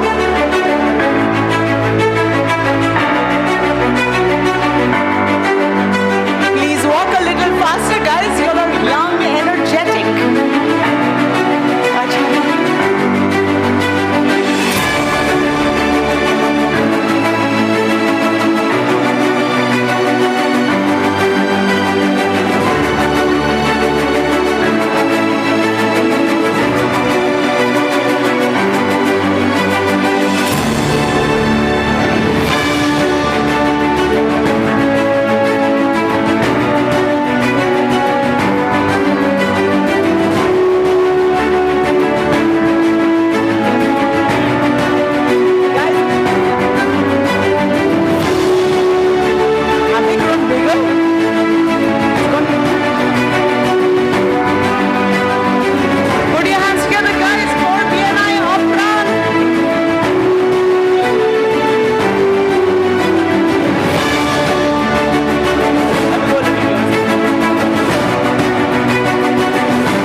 Aprant, as they make their way down again.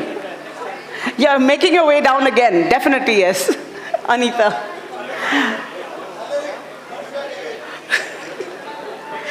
And highest net ad for Goa South. South. Someone's screaming for every chapter, looks like. South. South. Come up, BNI Dynamic from Goa South.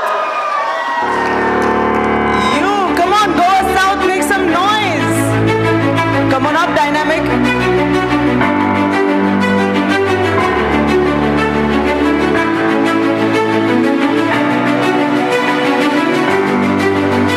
Please put your hands together for BNI Dynamic. Guys can walk up a little faster. Young, energetic Dynamic.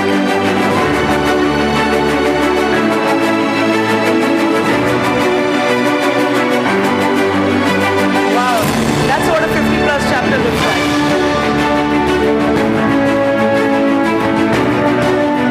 Yes, Ryan, you are a part of this chapter, please.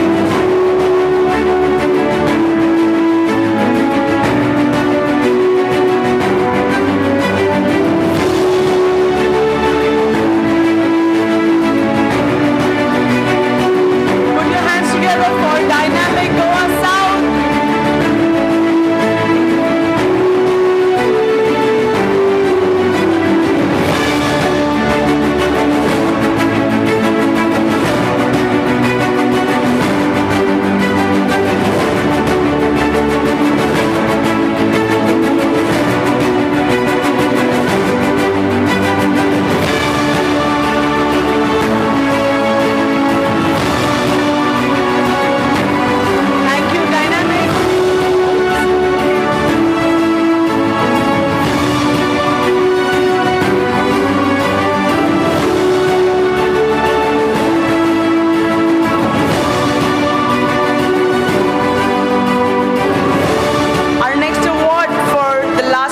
From April 22 to March 23, highest retention. Highest retention, anyone claims? Okay, for highest retention, I would request the president of the last 2 terms to please come up. Thank you, Dynamic. So it is this term and the previous term, presidents or the LT to please come up for the highest retention. Please put your hands together on stage for Goa North. Sorry, Apran, not this time, but it is champions. BNI champions.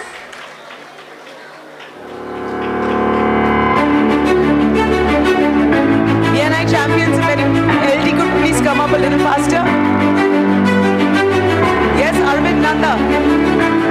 Reagan.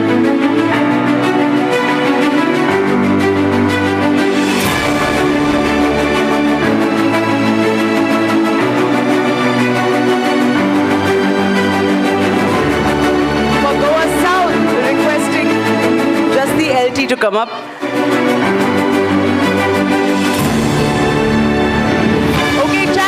Please come up faster, let's see. Run like the champions you are.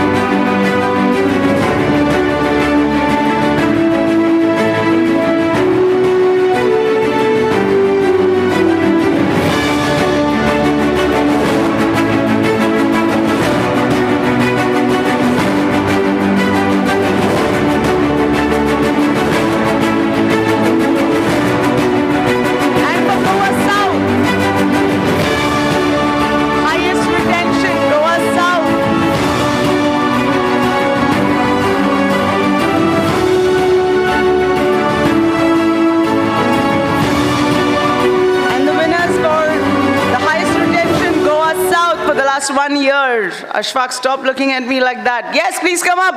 BNI Dynamic. They literally bore holes.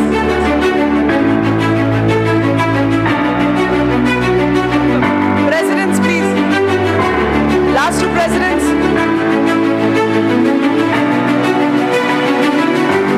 Okay, the entire yes, come on, Shakilal, get your team up faster.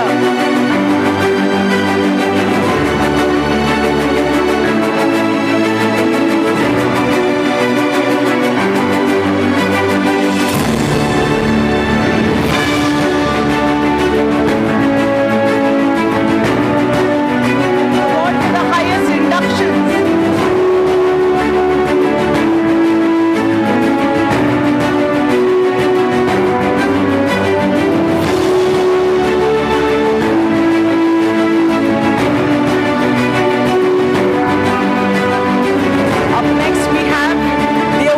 Highest inductions for the year April 22 to March 23. For Goa North, please put your hands together and welcome. Someone said it, Elegance. Requesting the LT of Elegance to please come up.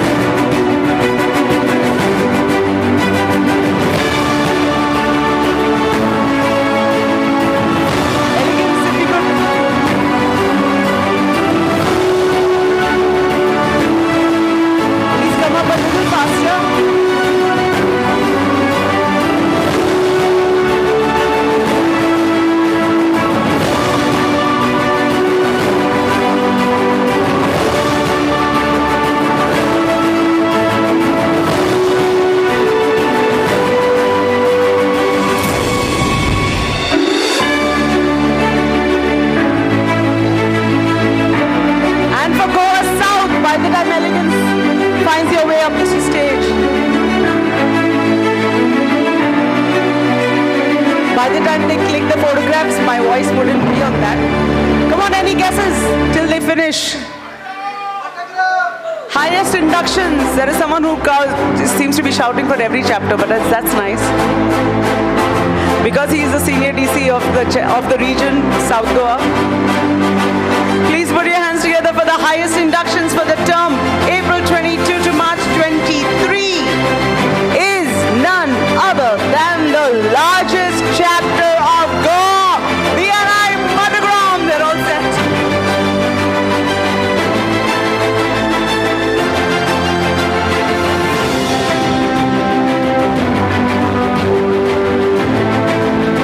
Come on, Madagram.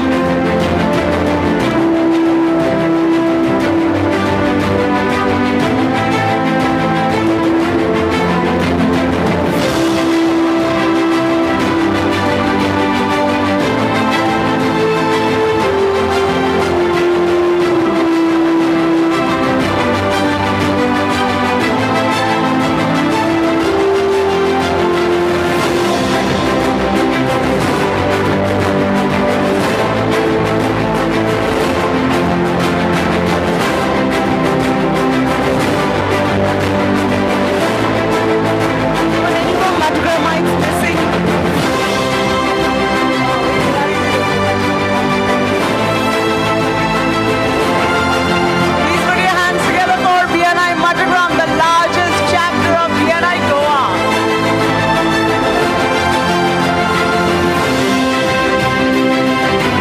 Well, with that, I leave you for now, but don't go away. Awards are still here. Picture abhi baki hai, guys, so don't go away. Thank you. I almost envy what Valerie does every year. So many people fall in love with you just because you give them awards. I'm doing it next year. Congratulations to all the winners anyways. Up next is a reason for this event. BNI Foundation, BNI Voices. That is the reason we are having this event in the first place. If I can call on Dr. Ivan Misner to join us on the stage as well, please.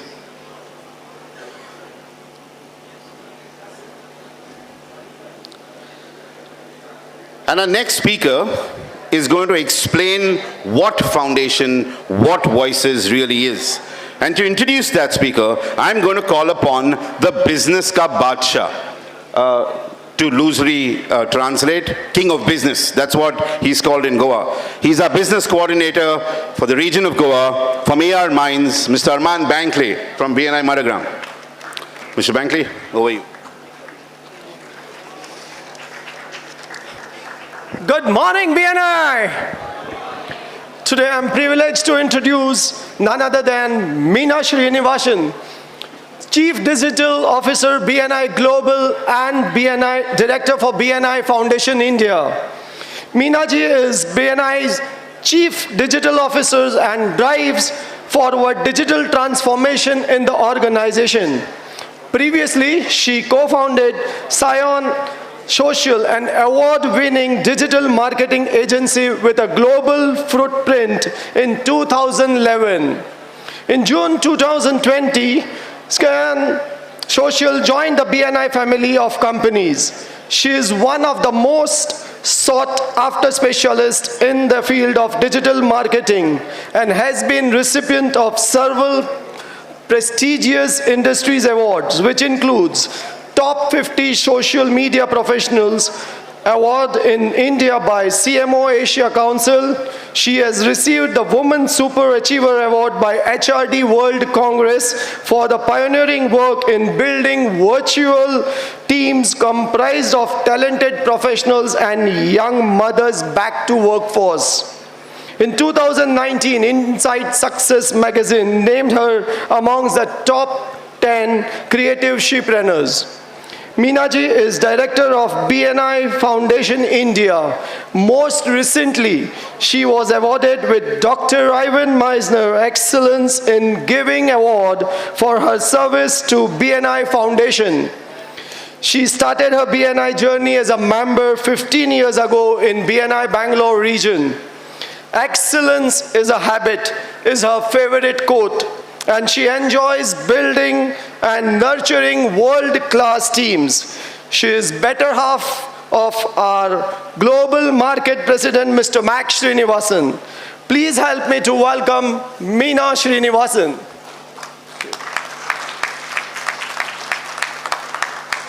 Thank you, Arman. And good morning, BNI. It is so good to be with you all here in Goa. And today it's a very special day because we are here to give gratitude and also to learn a little bit more about the BNI Foundation. So to explain a little bit about the essence of the foundation, we can start off with the words of our founders. And they said that children are 20% of our population, but they are 100% of our future. Who agrees with that? So that is the essence of our foundation. The BNI Foundation was a charitable arm of the BNI Global that was established in 1998. We are on our 25th year now, and started by our very own founder, Dr. Ivan Misner, and his beloved late wife, Elizabeth Misner. It's a chance for us to celebrate her life and legacy every day through the work of the foundation. So if we could have this foundation slides up, we'd like to explain about the 3 pillars of the foundation. The Givers Grant program, that's the flagship program through which the BNI Foundation has given away several $1 million, actually $3.5 million over the past 25 years to support the schools and organizations that had the greatest needs. And also today we'll be learning more about the Business Voices. The Business Voices is an inspiring program where we have a voice as a business entrepreneur, and we can make a difference in the life of children by encouraging various projects in the local communities where the children are studying and where our chapters are running. And to explain more about the projects that we have completed the last year, I'd like to invite Sandeep Shah, our Director of Foundation, to come on stage. So the number one project what we have currently ongoing at the moment is English Speaking and Personality Development Program, which is ongoing in Mumbai. This is for the 4th year, and these are the students. They come from the vernacular medium schools which are run by Bombay Municipal Corporation. So 13 schools and 800 students have been impacted last year, and in total for the last 4 years, almost around 2,500 students have been impacted. And this year, we have increased the locations. That is, this program will be going in 3 locations, and approximately 1,300 students will be benefiting out of it. So number 2 project we have it is in Jaipur, where approximately 500 students have been impacted. And number 3rd project we have is Building Blocks, which is in Bangalore. This we have been continuously doing. And the Business Voices activity, Bni Goa has been leading the change, and this last year you guys impacted almost around 2,952 students in Goa, and Pan India we impacted almost around 8,200 students. And this year I am looking forward for a big change, and probably we should be impacting more numbers. Our goal is 1 member impacting 1 student pan-India. And you guys are way, way ahead of that. With 800 member strength, you did it. Almost around impacted 2,900. So that is almost around 4 times. 1 member impacting 4 students. So that's it from me. Thank you.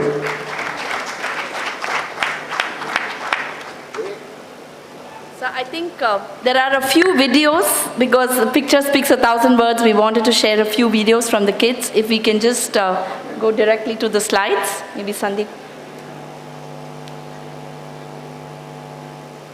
Sorry about that. Little glitch.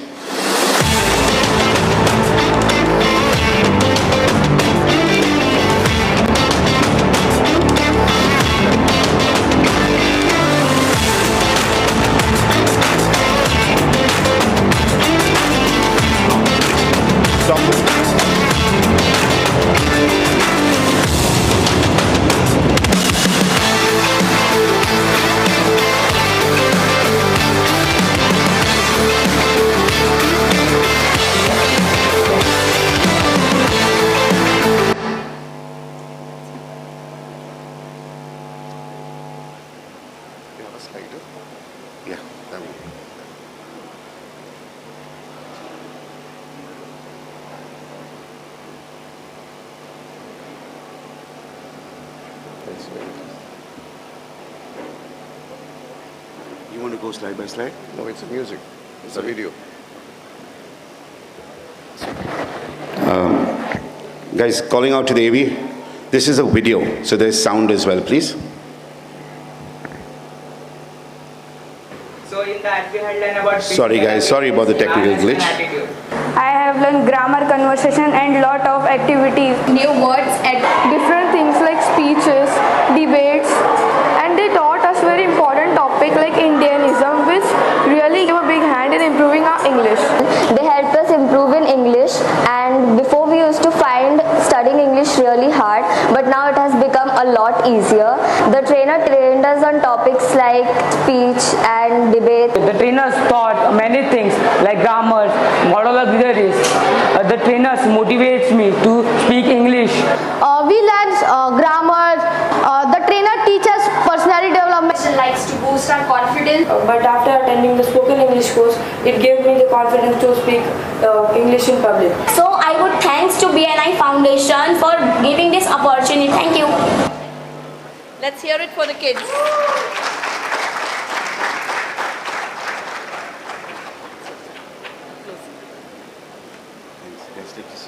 Thank you. Thank you, Mrs. Srinivasan, and thank you, Sandeep. Thank you very, very much. Guys, if you can please take your seats again. Thank you so much. We're sorry about that technical glitch. There's always one video that goes bad. Well, I'm sure now many of you more or less realize what your chapters have been doing every time in your meetings we announce Business Voices. That's what we've been up to. We have a video from last year, and that was a video with the technical glitch last year that didn't play. We're going to play that for you this year. Like Sandeep said, 2,900 odd students is what we met last year. 13 chapters participated. It was the first time Bni Goa took part in Business Voices, and we made waves. We have that video.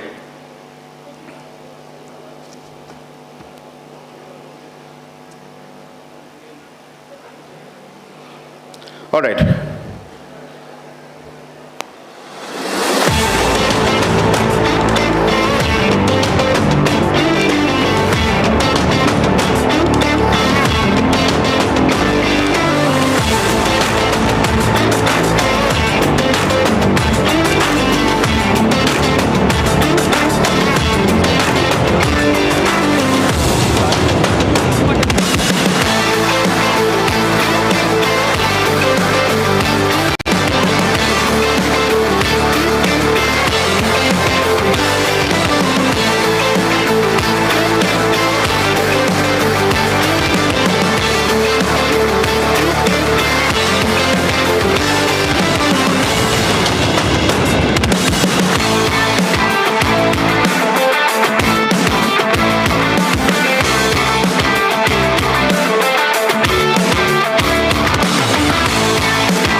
No, it is it up.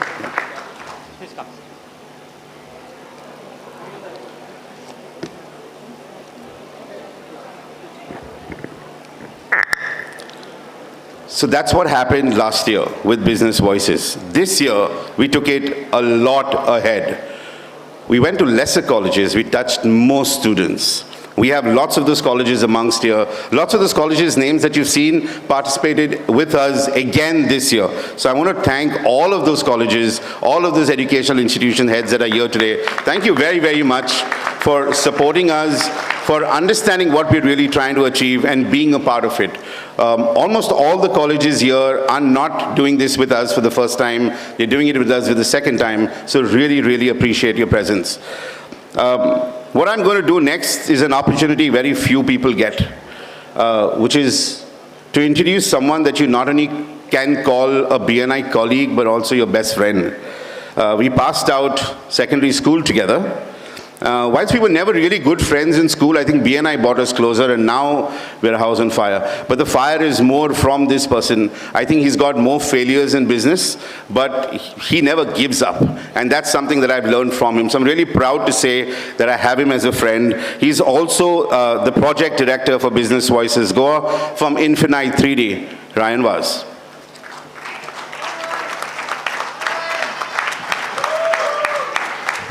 Thank you, Chadwick. Can I be seen? Yeah, that's usually the big challenge. Good morning, BNI. Well, ladies and gentlemen,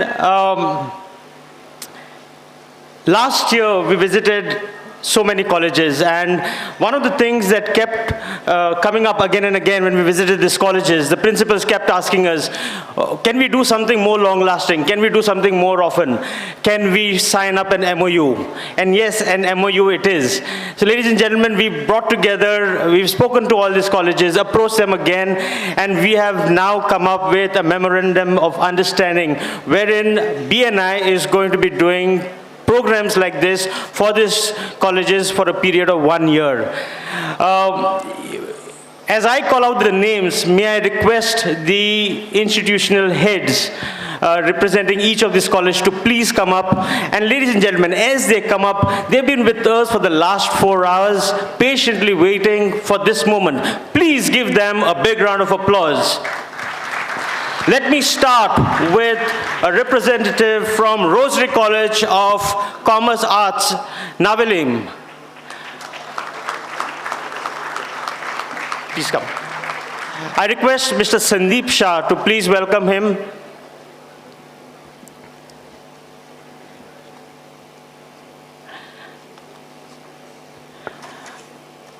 All right, but team, can you please get the MOUs, the certificates, and a gift for them as they come up.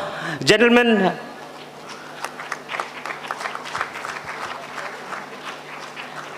sir. Yeah.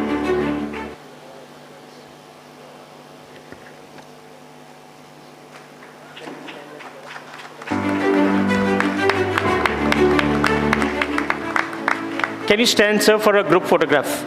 All right, thank you. For Padri Kosasam College of Engineering. I'll be calling everyone together. Padri Kosasam College of Engineering. Father, you're here. Agnel Institute of Food Craft and Culinary. DCTs, Dempe College, Arts and Science, Miramar. Can I have a representative from all these colleges? Please come up. DCTs, Dempo College of Commerce and Economics, Kujira.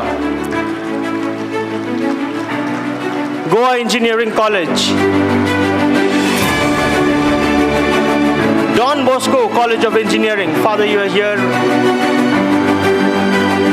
Agnel Institute of Technology and Design.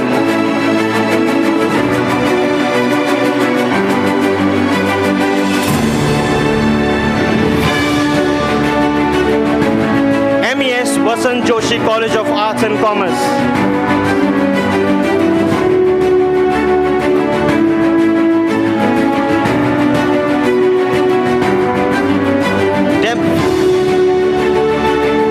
MES Vasant Joshi College of Arts and Commerce, Government College of Arts and Science and Commerce, Kanda.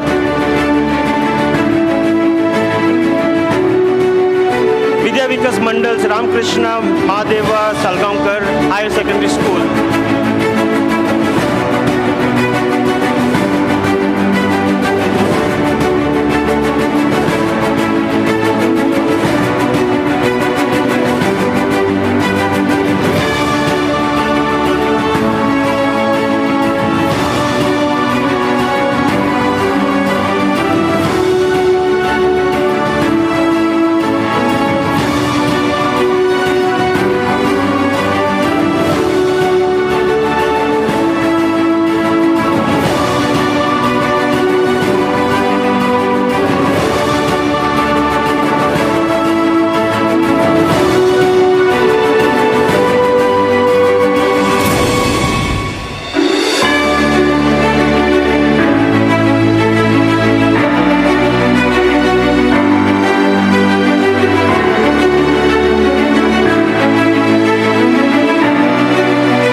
Bucknell Polytechnic.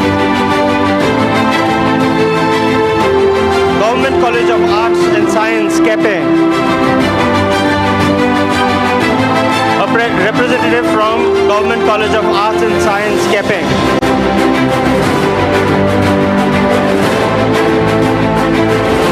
Government College of Commerce and Economics, Bodda. Government College of Commerce and Economics, Bodda.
College of Commerce.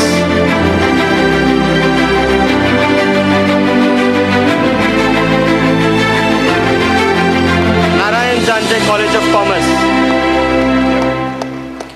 Call the next one. Vikas Parishad's Mandre College of Commerce and Economics and Management. Vikas Parishad's Mandre College of Commerce, Economics and Management.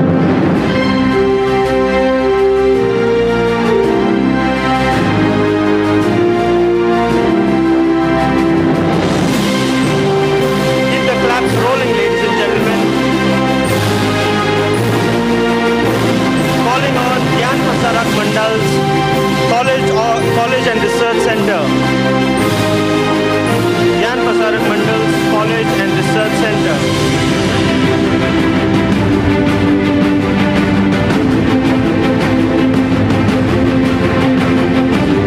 Sateri Pisami Education Society, Shri Gopul Gaonkar Multi-Faculty College.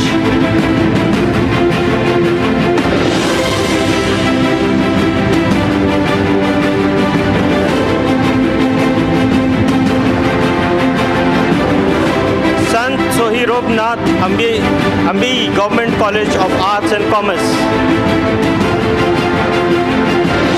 Sant Sohirobnath Ambi College of Arts and Commerce. BBM Sri Damodar College of Commerce and Economics.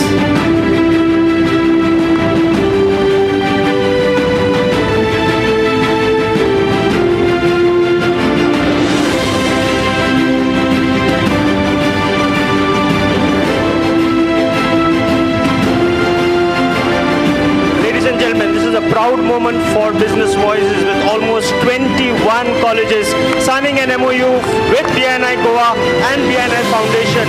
A momentous moment in history indeed.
gentlemen, as the institutional heads are coming down, I'd like to share with you something. Last year when we visited this college, we also spoke in MES College in Vasco. And inspired by this speech, we had one student who joined hands with her mother and started Ave Maria Catering. She's here with us today. Ladies and gentlemen, please give a big round of applause to Ninoshka Fernandez. Ninoshka, please stand. She's at the first table over there. Please give her a big round of applause. Not only did she start her business, she also joined a BNI chapter. If that isn't a success story, I don't know what is. Ladies and gentlemen, luck made Business Voices and this event possible. As Max said, luck. From my team, I had leadership, L for leadership, U for unwavering support, C for commitment, and K for keen sense of responsibility. Everything you see today is the result of my team working and working hard, and I was the lucky one. They've been putting the pieces of this event together like a giant jigsaw puzzle. I'm so blessed to have a team as strong, as responsible, and as committed as I did. And I'd like to call them up and recognize them. Right from connecting to the various institutions to making this event happen, please put your hands together as they come up on the stage. Architect Francis Fernandez. A big round of applause. Aslesh Kamath. Shivendra Tari. Yatin Kanekar.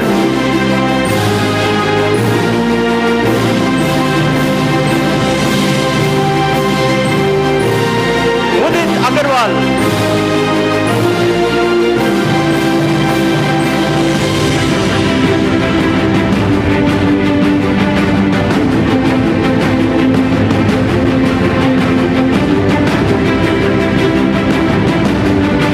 Mudit Agarwal, Mohsin Sheikh.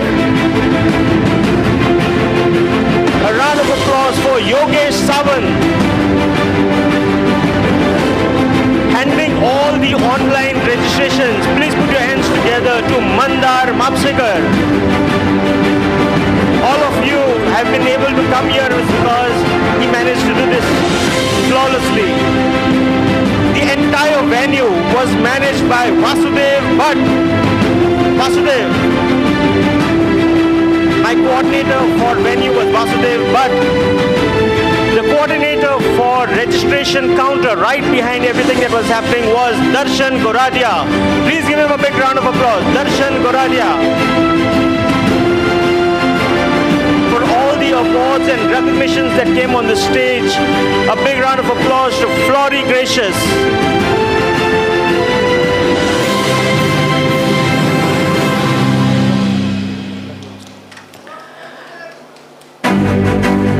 The one who has been handling the catering as well as all the work behind. Please welcome Swati Gaonkar, Swati Bhatt Gaonkar.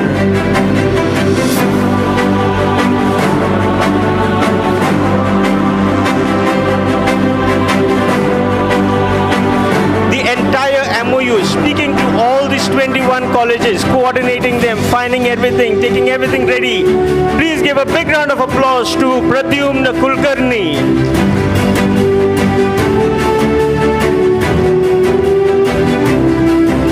An insurance agent par excellence. She made sure that all the printing happened, even sitting till 2 o'clock in the night. Please welcome Alpa Shah.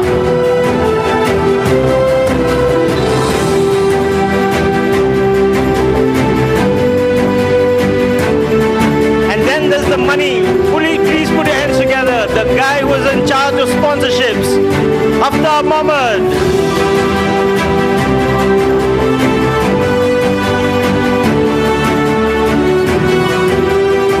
And ladies and gentlemen, my brothers in arms, all the hard work was specially done by them while I took all the credit. Please put your hands together to the rock stars that ran this event, Akhilesh Bise and Stadwick Fernandez.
you, Stedwick.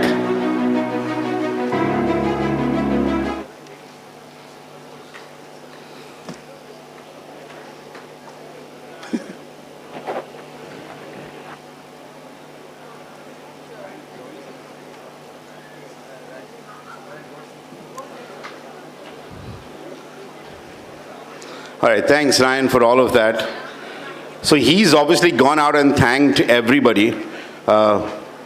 But like they say, no ship can sail without a captain. And that's what he's been. Like I said, he's had a lot of failures. We had a lot of problems come our way. But that man had it planned all. We just had to keep doing what he said, and it somehow just got done. So thanks, Ryan, for all of that. We've learned a lot from you. Thank you very much. Yet more celebrations, yet more awards, which means yet more Valerie. Over to you, Valerie.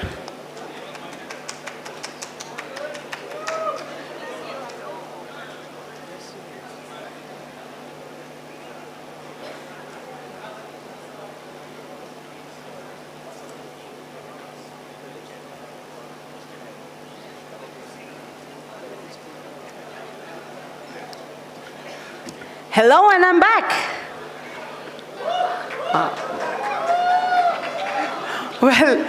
Well, we're back to the chapter awards. This time it is for the chapter. We'll begin with launch, because outstanding launch for the year. Please put, this is for the term, by the way.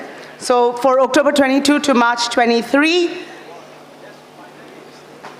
we have outstanding launch for Goa North.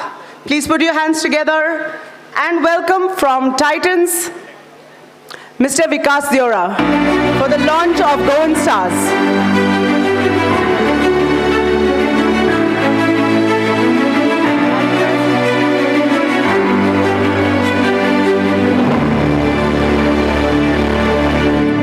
I request...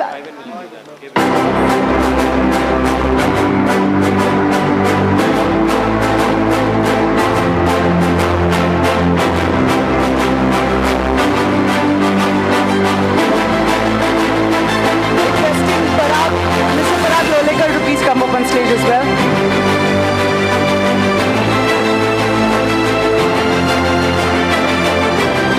And for Goa South, for an outstanding launch of Sangam, please put your hands together for Somidas Shirodkar.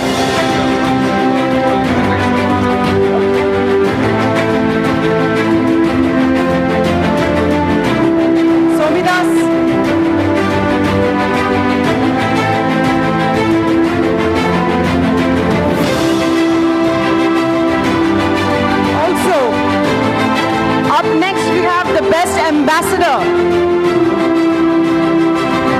for October 22 to March 23. Please put your hands together. For Goa North, we have Atmaram Desai, the tall man, for Ambassador for BNI Upfront.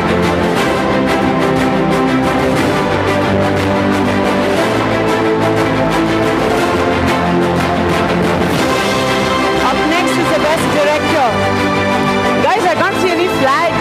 I'm wondering if you're all there. October 22 to March 23. Please put your hands together for the Support Director of Upfront, Mr. Avinash Borkar.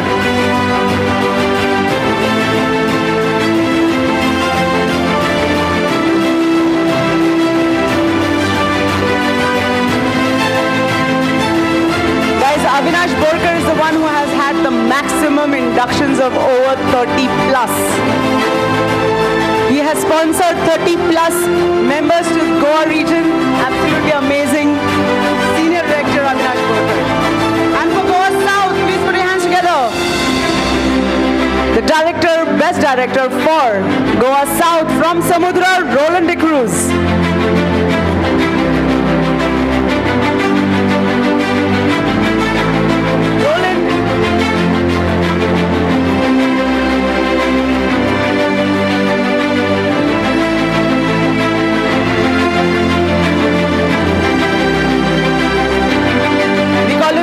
Pitama.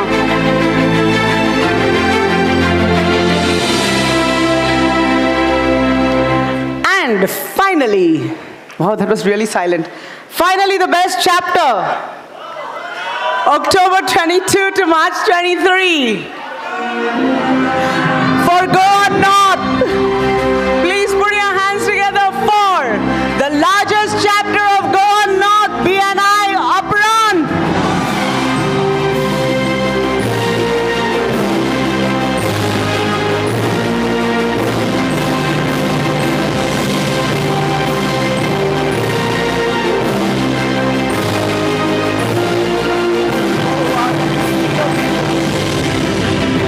Come on, Upran.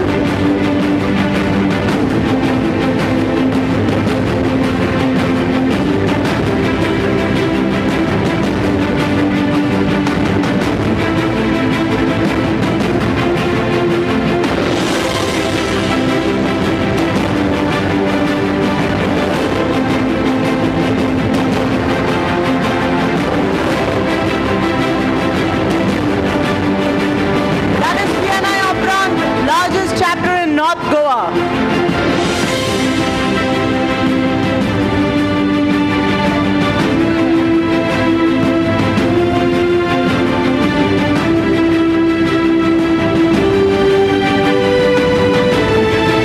And the best chapter for Goa South.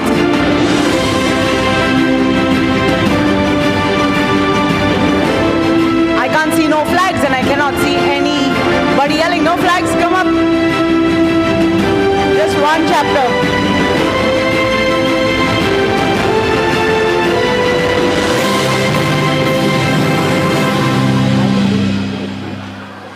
And the best chapter, Goa South. Thank you, Aprant. Best chapter, Goa South. South has gone backward. Okay, go on, go on. Please put your hands together and welcome. And welcome. And welcome. I'm waiting for them to clear up.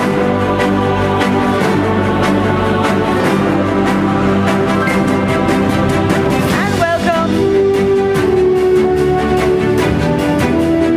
Please put your hands together and welcome the best chapter for October 22 to March 23. Put your hands together for the largest chapter of Goa, BNI Motogram. I have not seen a more excited, supported effort.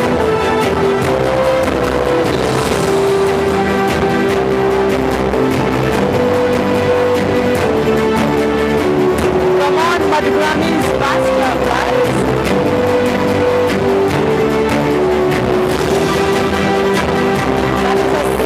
The largest chapter of the world.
Well, we did have an ongoing competition. Does anyone remember?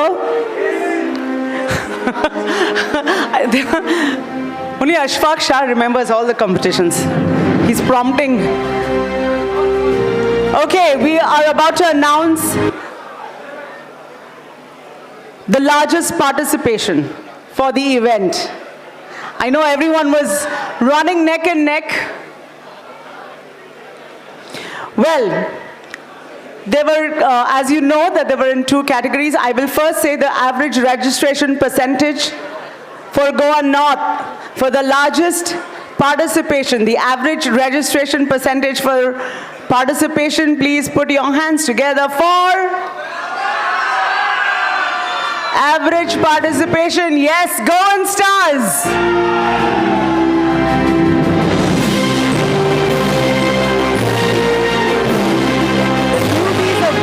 Showing how it's done. With a whopping 91.89%, guys. That's just 3 shots.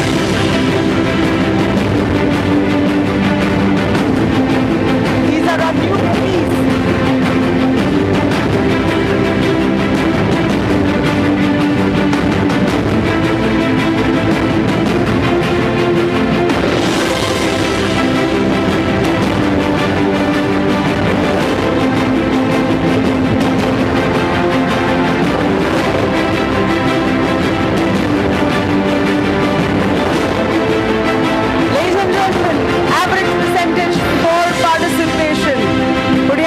Guys, for our babies, Goan Stars.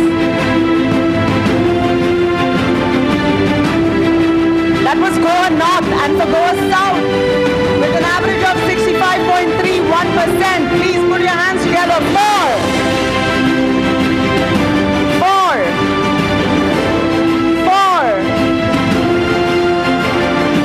Everywhere. Please put your hands together. 4. Bni Samudra.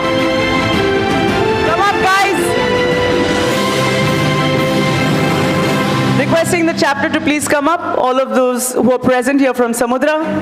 That is the tsunami, guys, of the south. Please come up.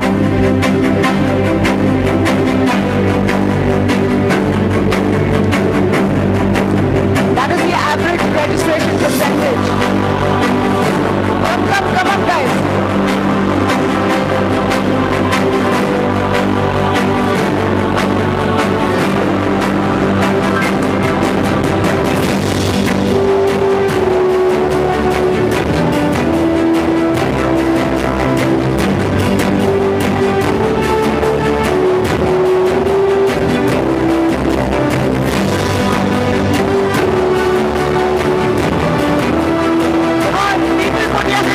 For Bni Samudra, Goa South, winning the 65.31% registration percentage.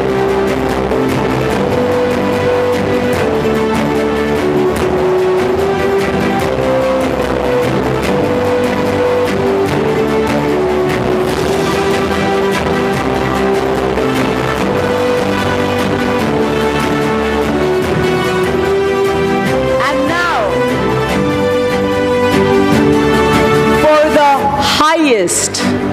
When I say highest, it's not percentage. The highest number of attendees from a chapter. I'll start with Goa South this time. Please put your hands together. 4. They have a whopping 39 members from their chapter. Please put your hands together for the largest contingent here from Goa South. I can't suddenly hear them. For everyone else's award, they kept screaming their name. Yes, please come up, Bni Dynamic.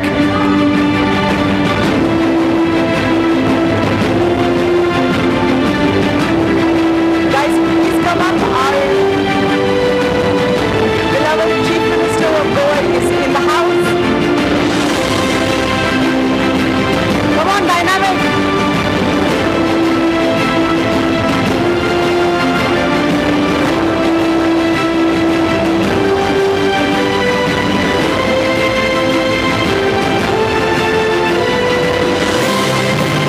Come on, Dynamic, fast. You can sit on the steps also.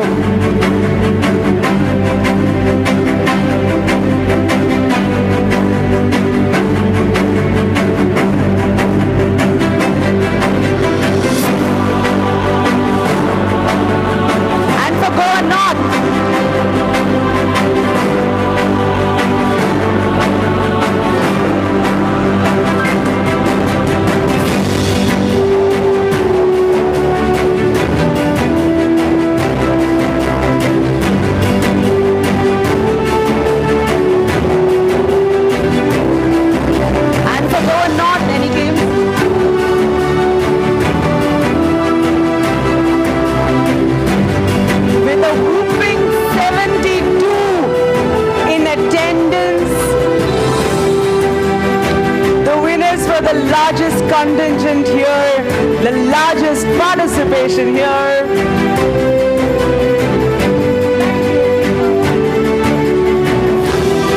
Guys, I'm already announcing the next lot.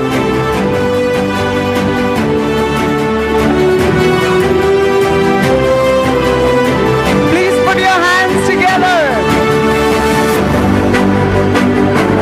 Maximum participation for today's event from the largest chapter of North Goa. Please put your hands together for BNI Uprant with a whopping 72 people. 72 members in attendance. Please put your hands together for Uprant.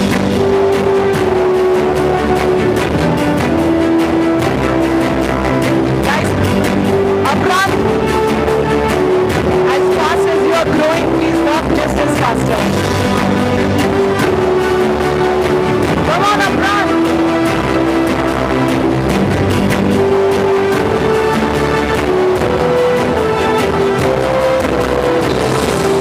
Come on, Uprant, you can take your selfies later.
Come on, guys. We have someone really special who has come in. As I hand over to Stedwick. Thank you so much, guys. This is all from the awards presentation. I will see you next year for another presentation. Thank you. Good night. Over to Stedwick. Go, go.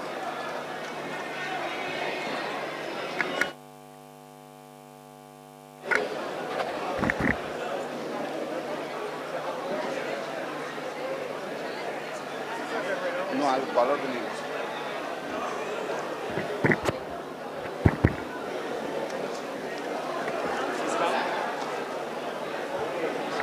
That was exhausting. Just seeing those many people climb the stage on and off was just exhausting. I'm so jealous that I was not doing it though, but I'm still exhausted. I wish, mate, I wish. All right, so while we are anticipating the entry of our Honorable Chief Minister any minute now, I'm going to call out once again the names of all our platinum sponsors. Our platinum sponsors are Mudit Agrawal of Vastu and Beyond for BNI Madagram, Aditya Desai and Deepak of Rock Valley, Goa from BNI Samudra, Manas Developers, Vishal Parab and Vikas Diora from Love Vishal Real Estate, BNI Titans, and Villa Novo Lobo, and Badsha Khan of Viva Homes from BNI Synergy. Villa, I'm sorry about that. Our gold sponsors, Akhilesh Bisay of Innovent from BNI Dynamics, Commander Skandan Warrior of Scuba Evolution, BNI Aprant, Ryan DeCosta and Ayushman of LAP from BNI Synergy, Abhijit Savant of Abhi Ganesh Investment Services, and our lone wolf in our silver sponsors from Team BNI Madagram, Arman Bankley of AR Mines.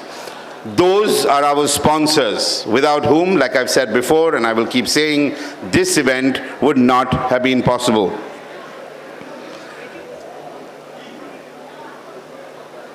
We have a round of videos that we can play. But I don't want to be interrupted. Ladies and gentlemen, if I can request everyone to please take your seats and clear the pathway. If I can request all members to please take your seats, clear the pathway. We need that for the Honorable Chief Minister as he enters.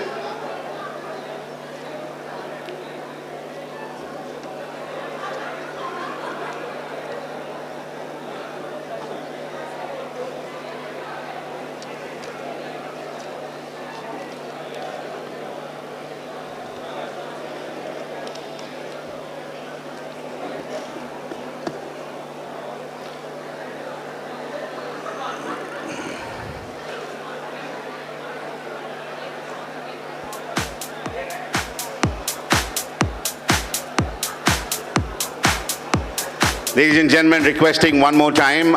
Yes, we are aware that that is a photo booth, but we will give you enough time post the event. Please clear the pathway. The Chief Minister is expected anytime now. We will require that pathway to get him in through. Requesting, please clear the pathway.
Most trusted Vastu consultant in West India, Mr. Mudit Agrawal.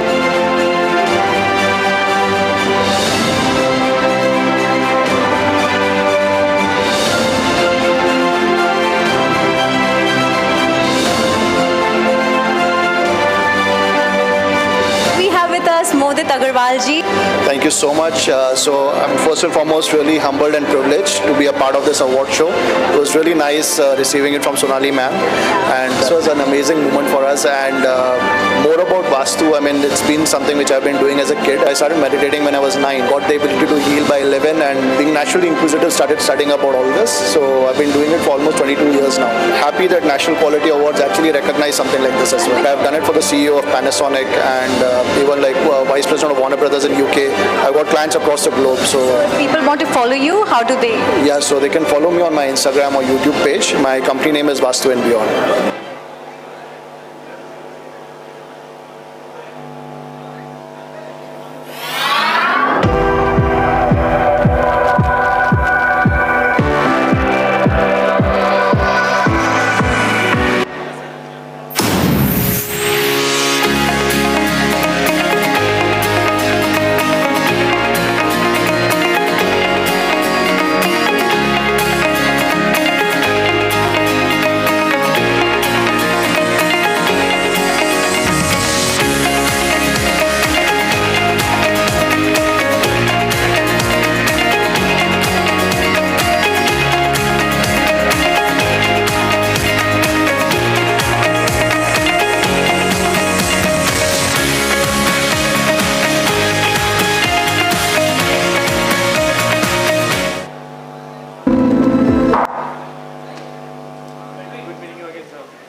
Ladies and gentlemen, we'd like to acknowledge the arrival of our Honorable Chief Minister of Goa. Please, can we welcome him with a round of applause?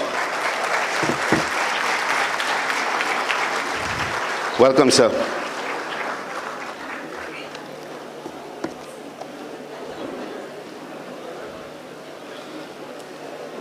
Traditions is something that BNI holds very close. It is also a core value.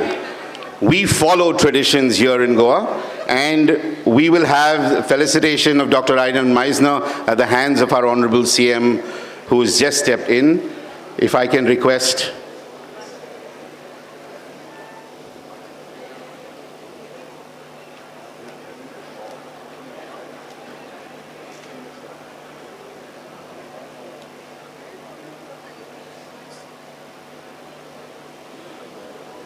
Whilst that is happening, we also request our Executive Director of Bni Goa, Mr. Rajkumar Kamath, to say a few words.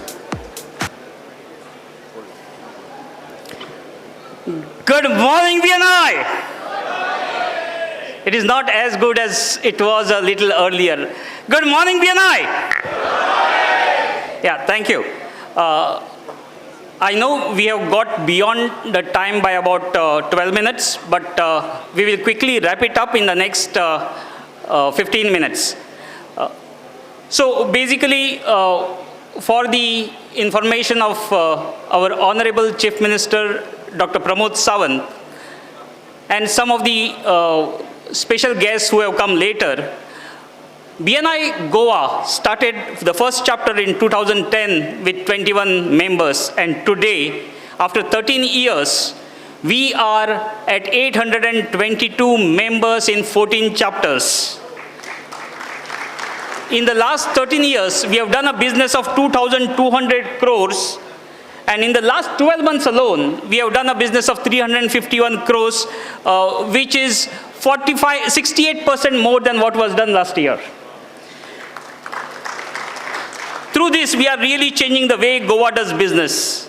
The event, therefore, is called Leading the Change.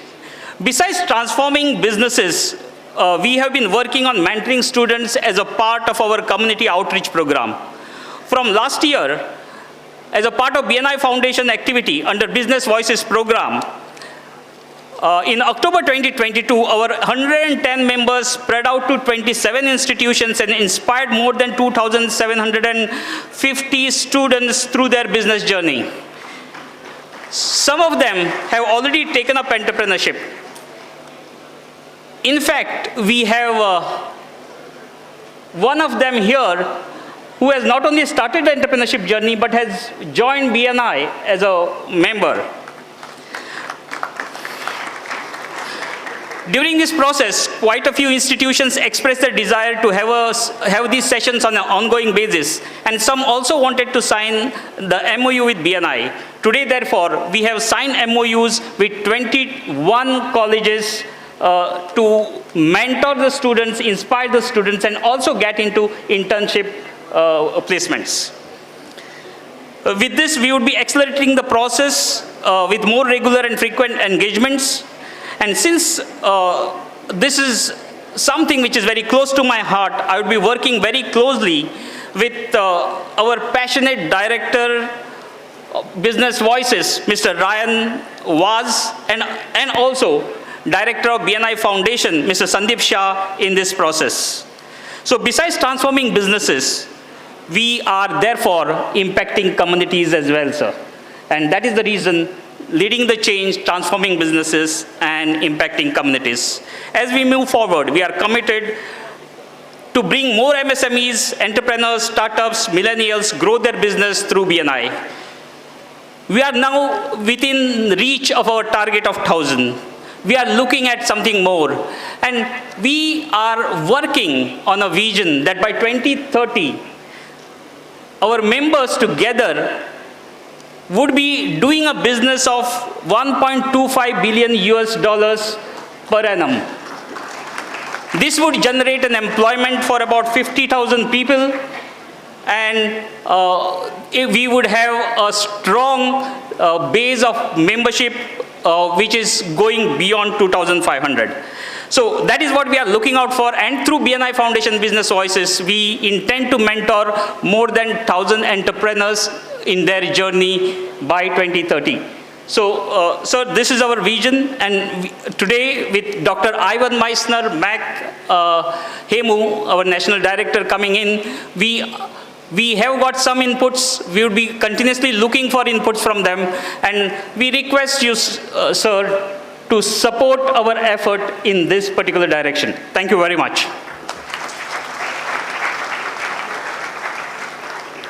Thank you, Mr. Kamath. We're moving ahead with the traditions that we spoke of. We'd like request our Honorable Chief Minister of Goa to felicitate Dr. Ivan Misner with our traditional shawl and coconut. Ladies and gentlemen, a round of applause, please.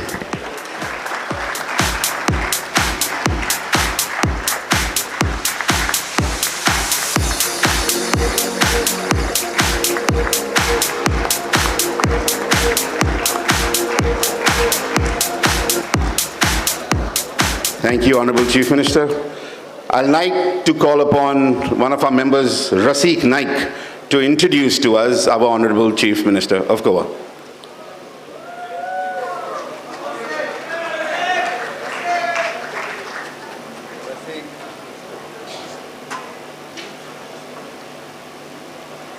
Before Raseek comes up and introduces our Honorable Chief Minister, we also have something different we've done, which is a scroll of honor that our Executive Director will read out, and then the Honorable Chief Minister will present it to Dr. Ivan Misner. Friends, Dr. Misner in his lifetime has done so much for the community. So we would like to present this scroll of honor. I'm reading the scroll of honor. The visionary who founded BNI, Business Network International, world's largest business networking organization, helping more than 3 lakh businessmen and professionals spread in 76 countries from all inhabited continents, grow their business through a unique but universal philosophy of giver's gain. The networking guru, termed as the father of modern networking, who has established an amazing structure which has stood the test of time for over 38 years and presently helps entrepreneurs generate more than US $20 billion annually. A mentor who has trained and guided thousands of business leaders to internalize 7 core values, including giver's gain, and support entrepreneurs in their local community to generate wealth and create employment. A philanthropist who, along with his late wife, Elizabeth Misner, established BNI Foundation with focus on children and education, supporting lakhs of future leaders of the world. In sincere appreciation of his incredible contribution to leading this change through transforming businesses and impacting communities, we, the leaders of business community of Goa, India, present to Dr. Ivan Misner, Founder and Chief Visionary Officer of BNI, Scroll of Honor at the hands of Dr. Pramod Sawant, Honorable Chief Minister of Goa, on this 20th day of June 2023 at Bni Goa. This is from all the leaders of BNI Goa region. Please give a big round of applause, and I would request Honorable Chief Minister.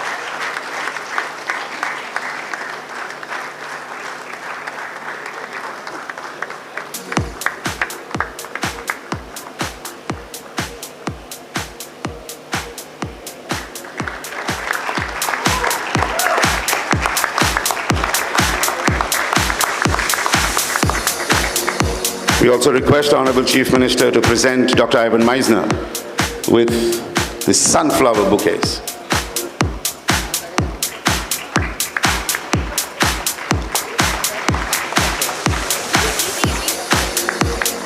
We have yet another very special thing for Dr. Ivan Misner, which we want to give it to him again at the hands of our Honorable Chief Minister.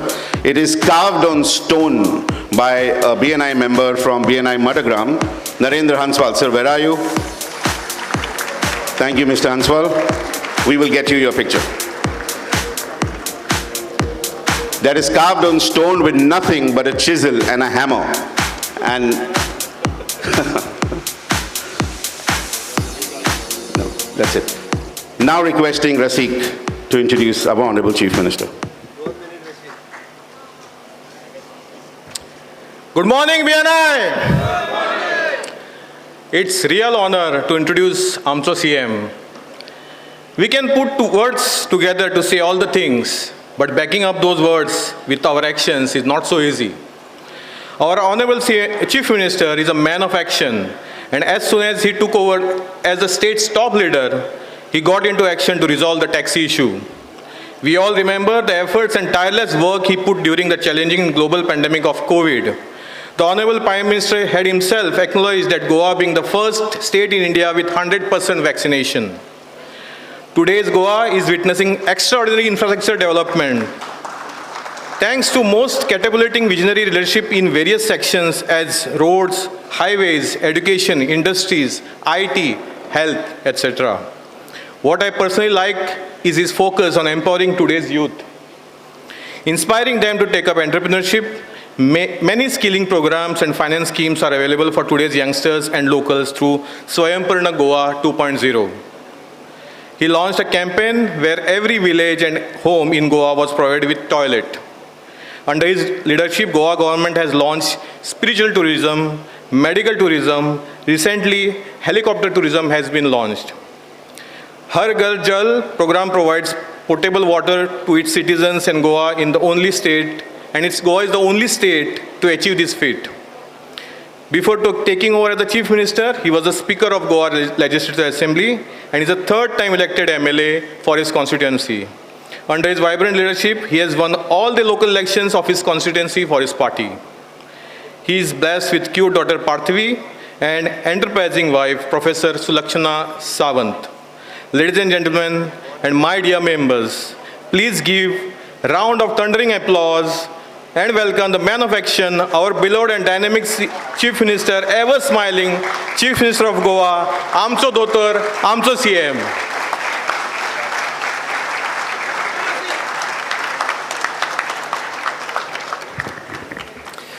Good morning, BNI. BNI असा जाल्यार भिवपाची गरज ना.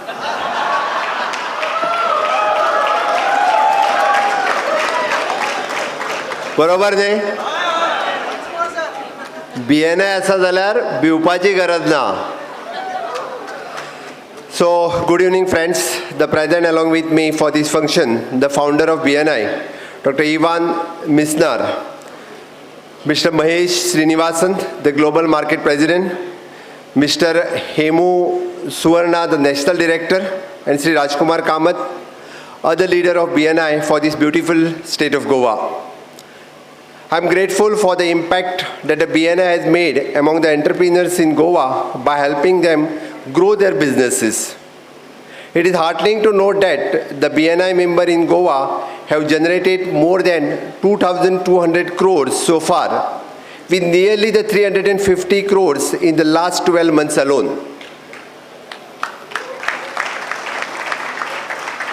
I have seen the BNI growing from the modest one chapter with the 20 members 13 years ago when the Manoj Patil was leading it to the 15th chapter with the 800 plus member.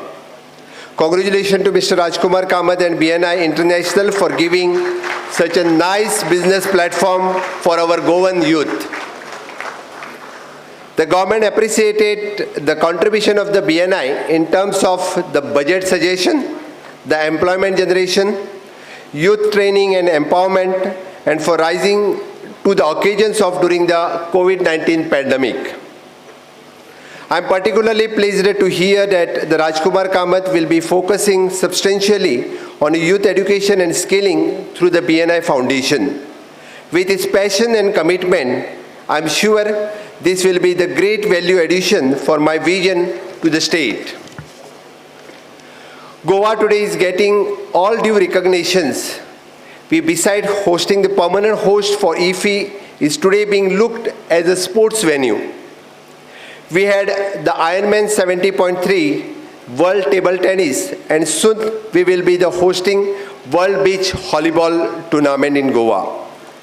We are also host for the 37 National Games in October. Thank to our Honorable Prime Minister Narendra Modi ji for giving the opportunity to host 8 G20 meeting in Goa. Presently, the meeting of the Tourism Minister of the G20 is going on. Today, the world has a great and unprecedented demand for the skilled manpower. So many avenues are the opening up in the sectors like the drone assembly and repairs, escalators repairs, artificial intelligence, animations and VFX, etc. Service sector, especially in the hospitality industry, is growing up by the leaps and bounds. There are the immense opportunities in the guest relation, restaurant and bar, the event management, travel and tour operations, etc. As the head of the state, I am committed to doing everything that will give my young and aspiring the brothers and sisters an opportunity for the gainful employment as well as for the entrepreneurship. The entrepreneurship has been increased by 25% and it stands for the 143 crores. The vision of my government is skilling of the human resource available in the state so that all the youth find the gainful employment opportunities. The tourism sector is growing in rapid pace with all the infrastructure taking place and new Manohar International Airport. There are a lot of opportunities for all of you. I have proposed to formulate apprenticeship policy which will be aimed at the skilling of the manpower across the diverse field. The youth will be skilled with the different skill set in the government departments, corporations, panchayat, municipality and in the private sectors. My government has formulated the new scheme of Chief Minister Kaushalya Path scheme and with an objective to skill, reskill, upskill with the maximum number of the local youth on a large scale at a high speed in the quality standard with an allocation of the 1.75 crores.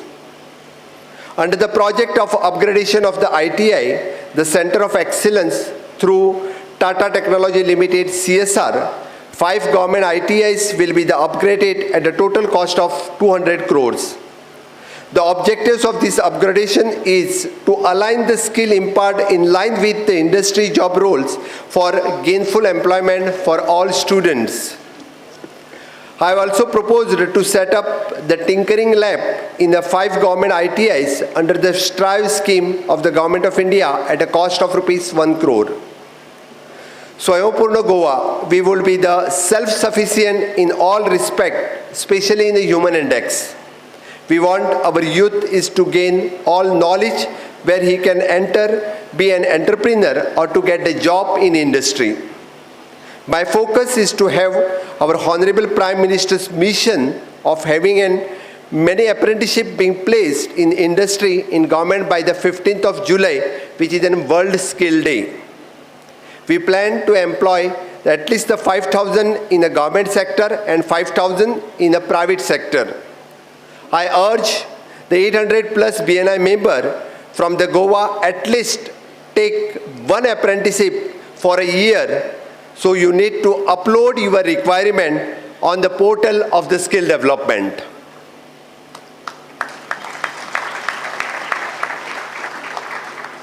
So my government will place the great importance on the skilling the youth, and I assure the BNI Foundation that they will receive all the support they need in these endeavors. I appeal to all the entrepreneurs and the head of the different business organization to present here the skilled students by having them as an apprenticeship or intern. I look forward to help in these initiatives. Finally, I would like to take this opportunity to thank Dr.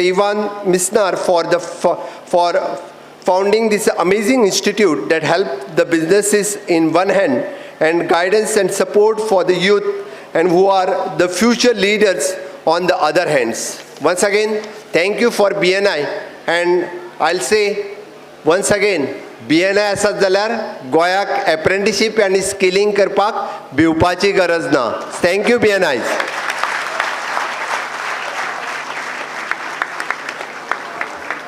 Useful words by our Honorable Chief Minister of Goa. I now request our Executive Director, Bni Goa, to please present our Honorable Chief Minister. Yeah. With flowers and a memento.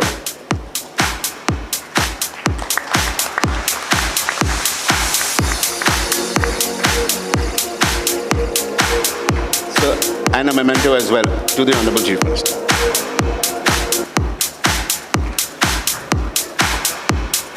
Media today is an inseparable part of business, be it social media, television, radio, or print. This event is honored by one more thing. Business Goa, which is the premier business magazine of Goa, is launching a new edition of their magazine, and they've selected our event to do that. Mr. Harshvardhan Bhatkule, co-founder, CEO at Savoy Fair Media and editor of Business Goa, is amongst us here. We are unwrapping the brand new edition of Business Goa right here at our event. Ladies and gentlemen, a round of applause, because on that cover page is BNI.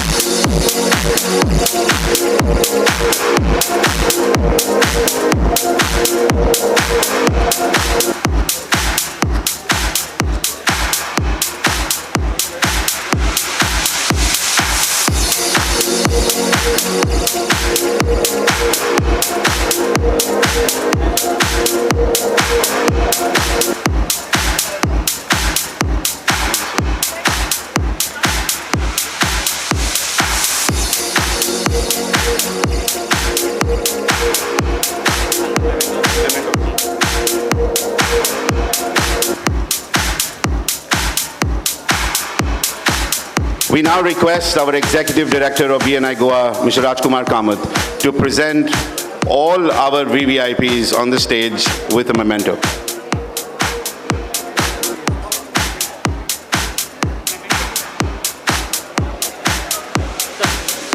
Mr. Max Srinivasan.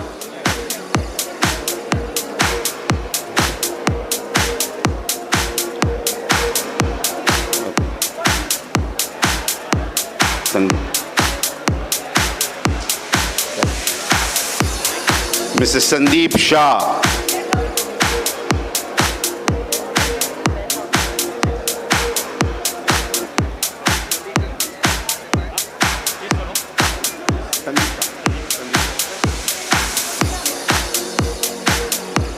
Mrs. Meena Srinivasan.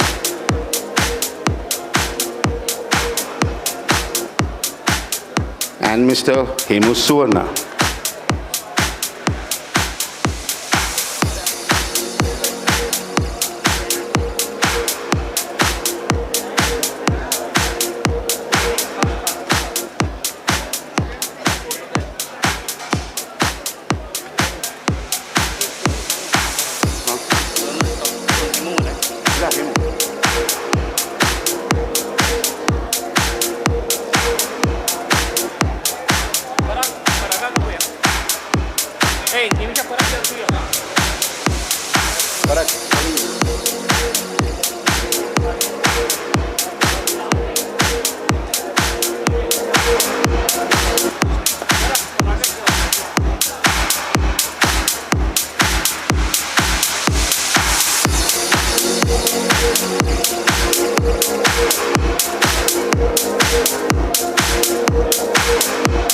This is a call out for information that all those mementos are from Artica Quinn Essential. Thank you very much for those mementos.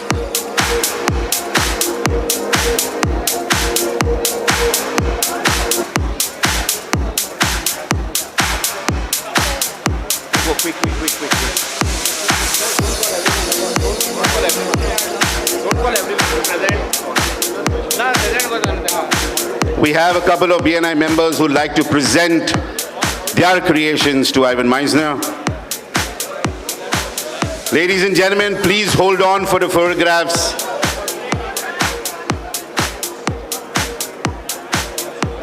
Photograph